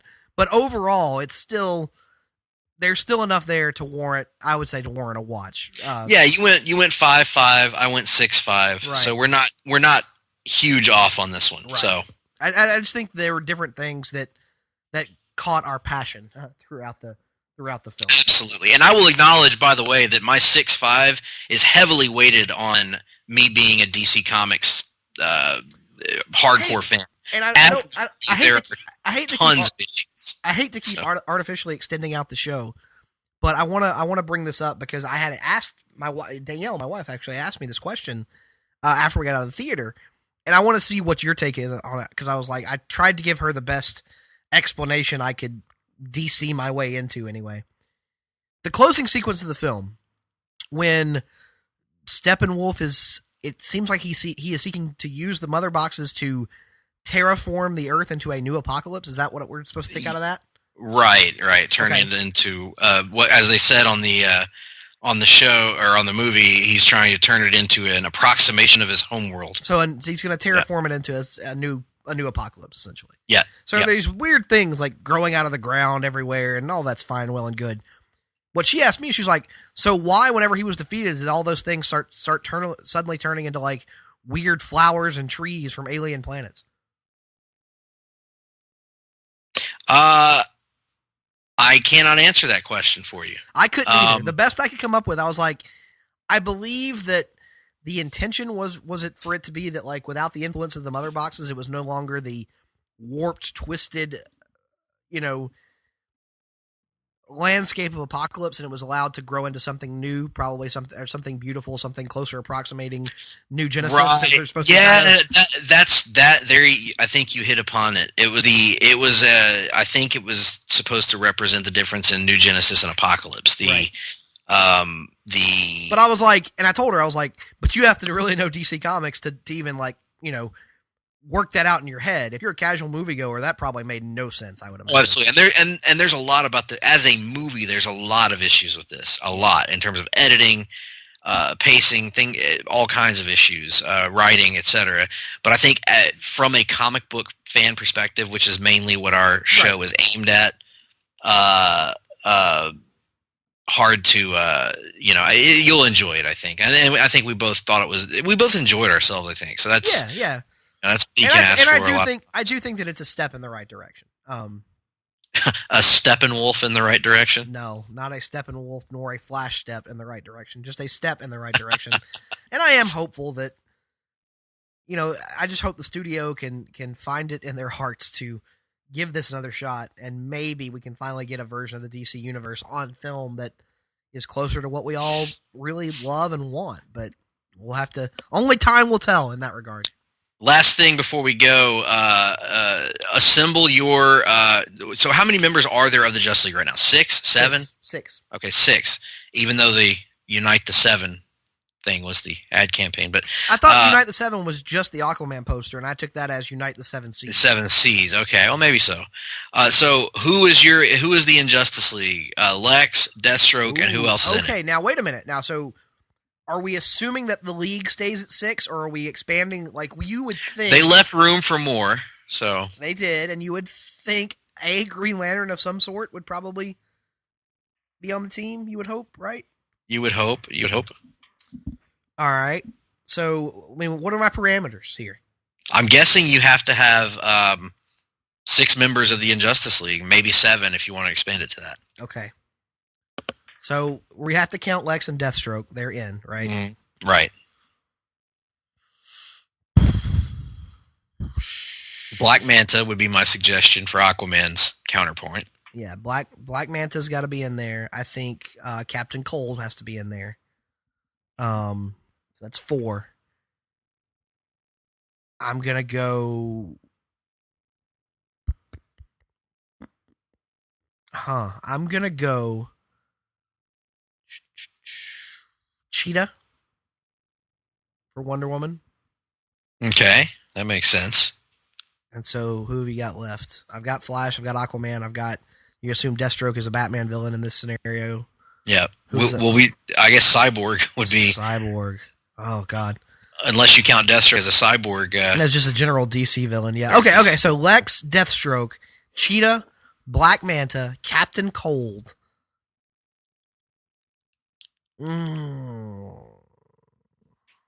Black Adam, and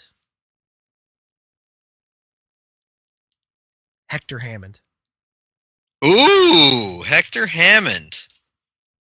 Interesting. Now, is it the same Hector Hammond from... No, God, no. I want a comic book version. I want essentially MODOK, but with Hector Hammond. And I acknowledge that will never happen. Like, I resisted the Sinestro poll just because I want that storyline to be given plenty of time to work itself out and don't want it shoehorned into an Injustice League movie.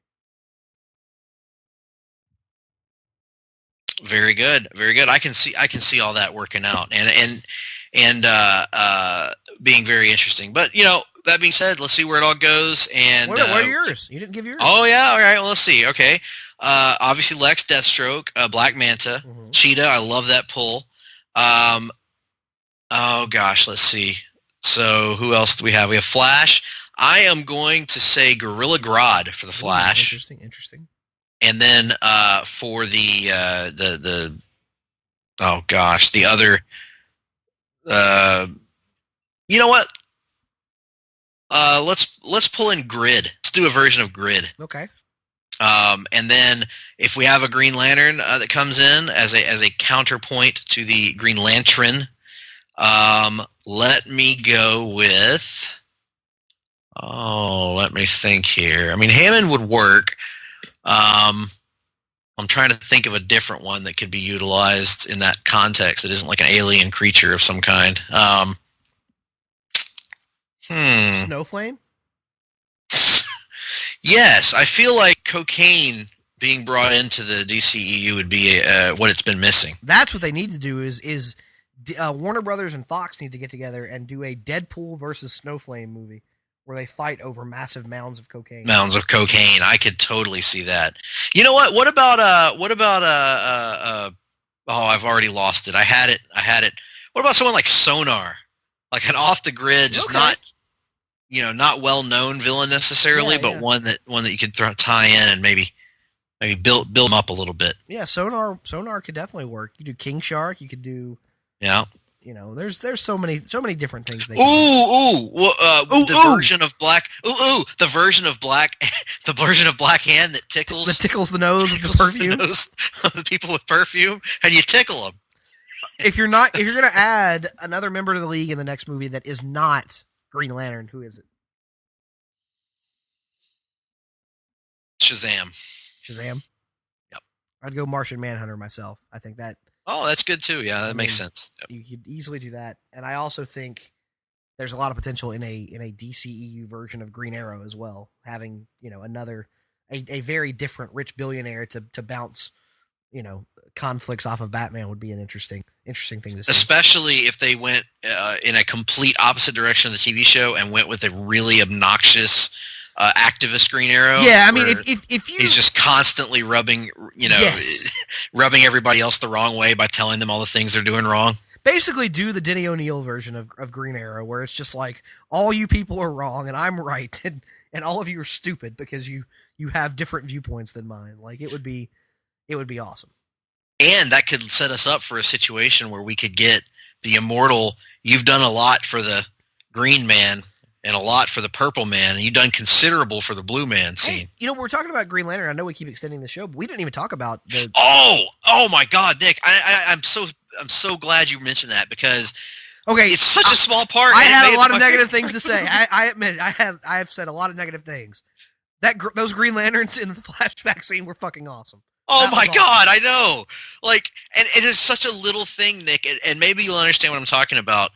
Even the way the ring fell off the deceased Lantern's hand and how it does in the comics where they don't just float up in a straight line like they kind of did in the movie. Right.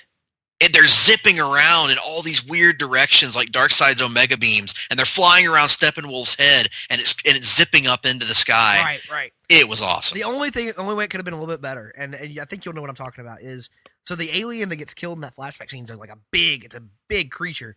He's got these massive hands, so when the ring comes off of his hand, the ring is huge. I would have loved to have seen the ring shrink just a little bit to signify that it has to fit like a variety of different creatures right before it took off. I would have thought that would have been a really cool little nod. But nonetheless, the confirmation that they're there and that, God, let's hope they do. And that's another crazy thing. For so much bad CGI in the film, the Green Lantern CGI looked amazing. It looked great. It looked so much better than the movie. Yeah, it was very, very frustrating that we...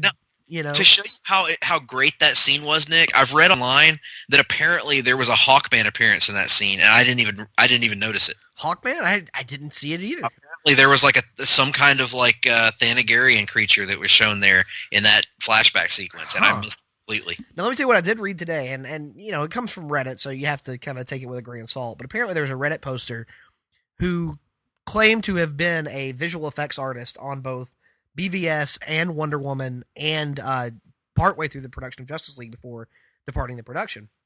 And this guy, whoever it is, the user, had apparently in the past posted some pretty detailed scene descriptions of BVS and Wonder Woman like weeks before they came out, and that turned out to be accurate. And so he said that up until post-production, one of the post-credit scenes originally was going to be Tomar Ray and Kilowog visiting Bruce Wayne at his home to talk about, apparently Green Lantern inclusion on this new team, on the Justice League, and that it was cut during post-production, apparently. Damn them. Yeah. I mean, because at this point, Nick, what if we never get a Green Lantern movie? I mean, I still don't understand. I mean, I do understand because I bitched about how much they were trying to set up, but why not Green Lantern? Why not Jon Stewart in this movie instead of Cyborg? And I know Cyborg was good, but Cyborg was great, you needed some, if they were going for diversity, why not Jon Stewart? Why? Or why not take out the Flash and put Jon Stewart in? Or if you really need comedic relief, take out the Flash, put in, you got The Rock, forget Black Adam, put in The Rock as Guy Gardner. My God. Former football star. Yes. I mean, it fits so perfectly. The comedic, the comedy would have been there, and I for one. Bruce having to begrudgingly accept him onto the team because he knows he needs the help even though he doesn't want it. Yes, and I for one, and Jennifer Smith can suck it on this one, would much rather see The Rock as Guy Gardner than Ezra Miller's Flash. Absolutely. Any day of the week and twice on Sunday. Mm-hmm. And Well, with that being said, folks, we welcome your feedback. We can't wait for you to listen and get back to us on what you thought about Justice League. We will see you next week when we will finally, hopefully have a Long Book Hunters on the Thor Surtur saga. There should be no more roadblocks. If this does not happen at this point, it is 100% Greg's fault. All the tools are at his disposal. It is on him now. Will I be able to pull it off? Will I be able to overcome illness to fulfill my duties? Well, Find out on the next. If you're still spending most of your illness sitting on the crapper, that should be even less of an excuse. You're telling tales out of school. You told tales out of school last week. I don't want to hear it. You should be able to, pull it. You got your phone right there, Greg. Read the damn book. Buy the shirt. Buy the shirt. All right, everybody have a good week. We'll see you next time. Hard-Traveling Fanboys. Hard-Traveling Fanboys. Hard-Traveling Fanboys. Hard-Traveling Fanboys. Hard-Traveling Fanboys. Hard-Traveling Fanboys. Hard-Traveling Fanboys. Hard-Traveling Fanboys. Hard-Traveling Fanboys. Hard-Traveling Fanboys. Hard-Traveling Fanboys. Hard-Traveling Fanboys. Hard-Traveling Fanboys. Hard-Traveling Fanboys.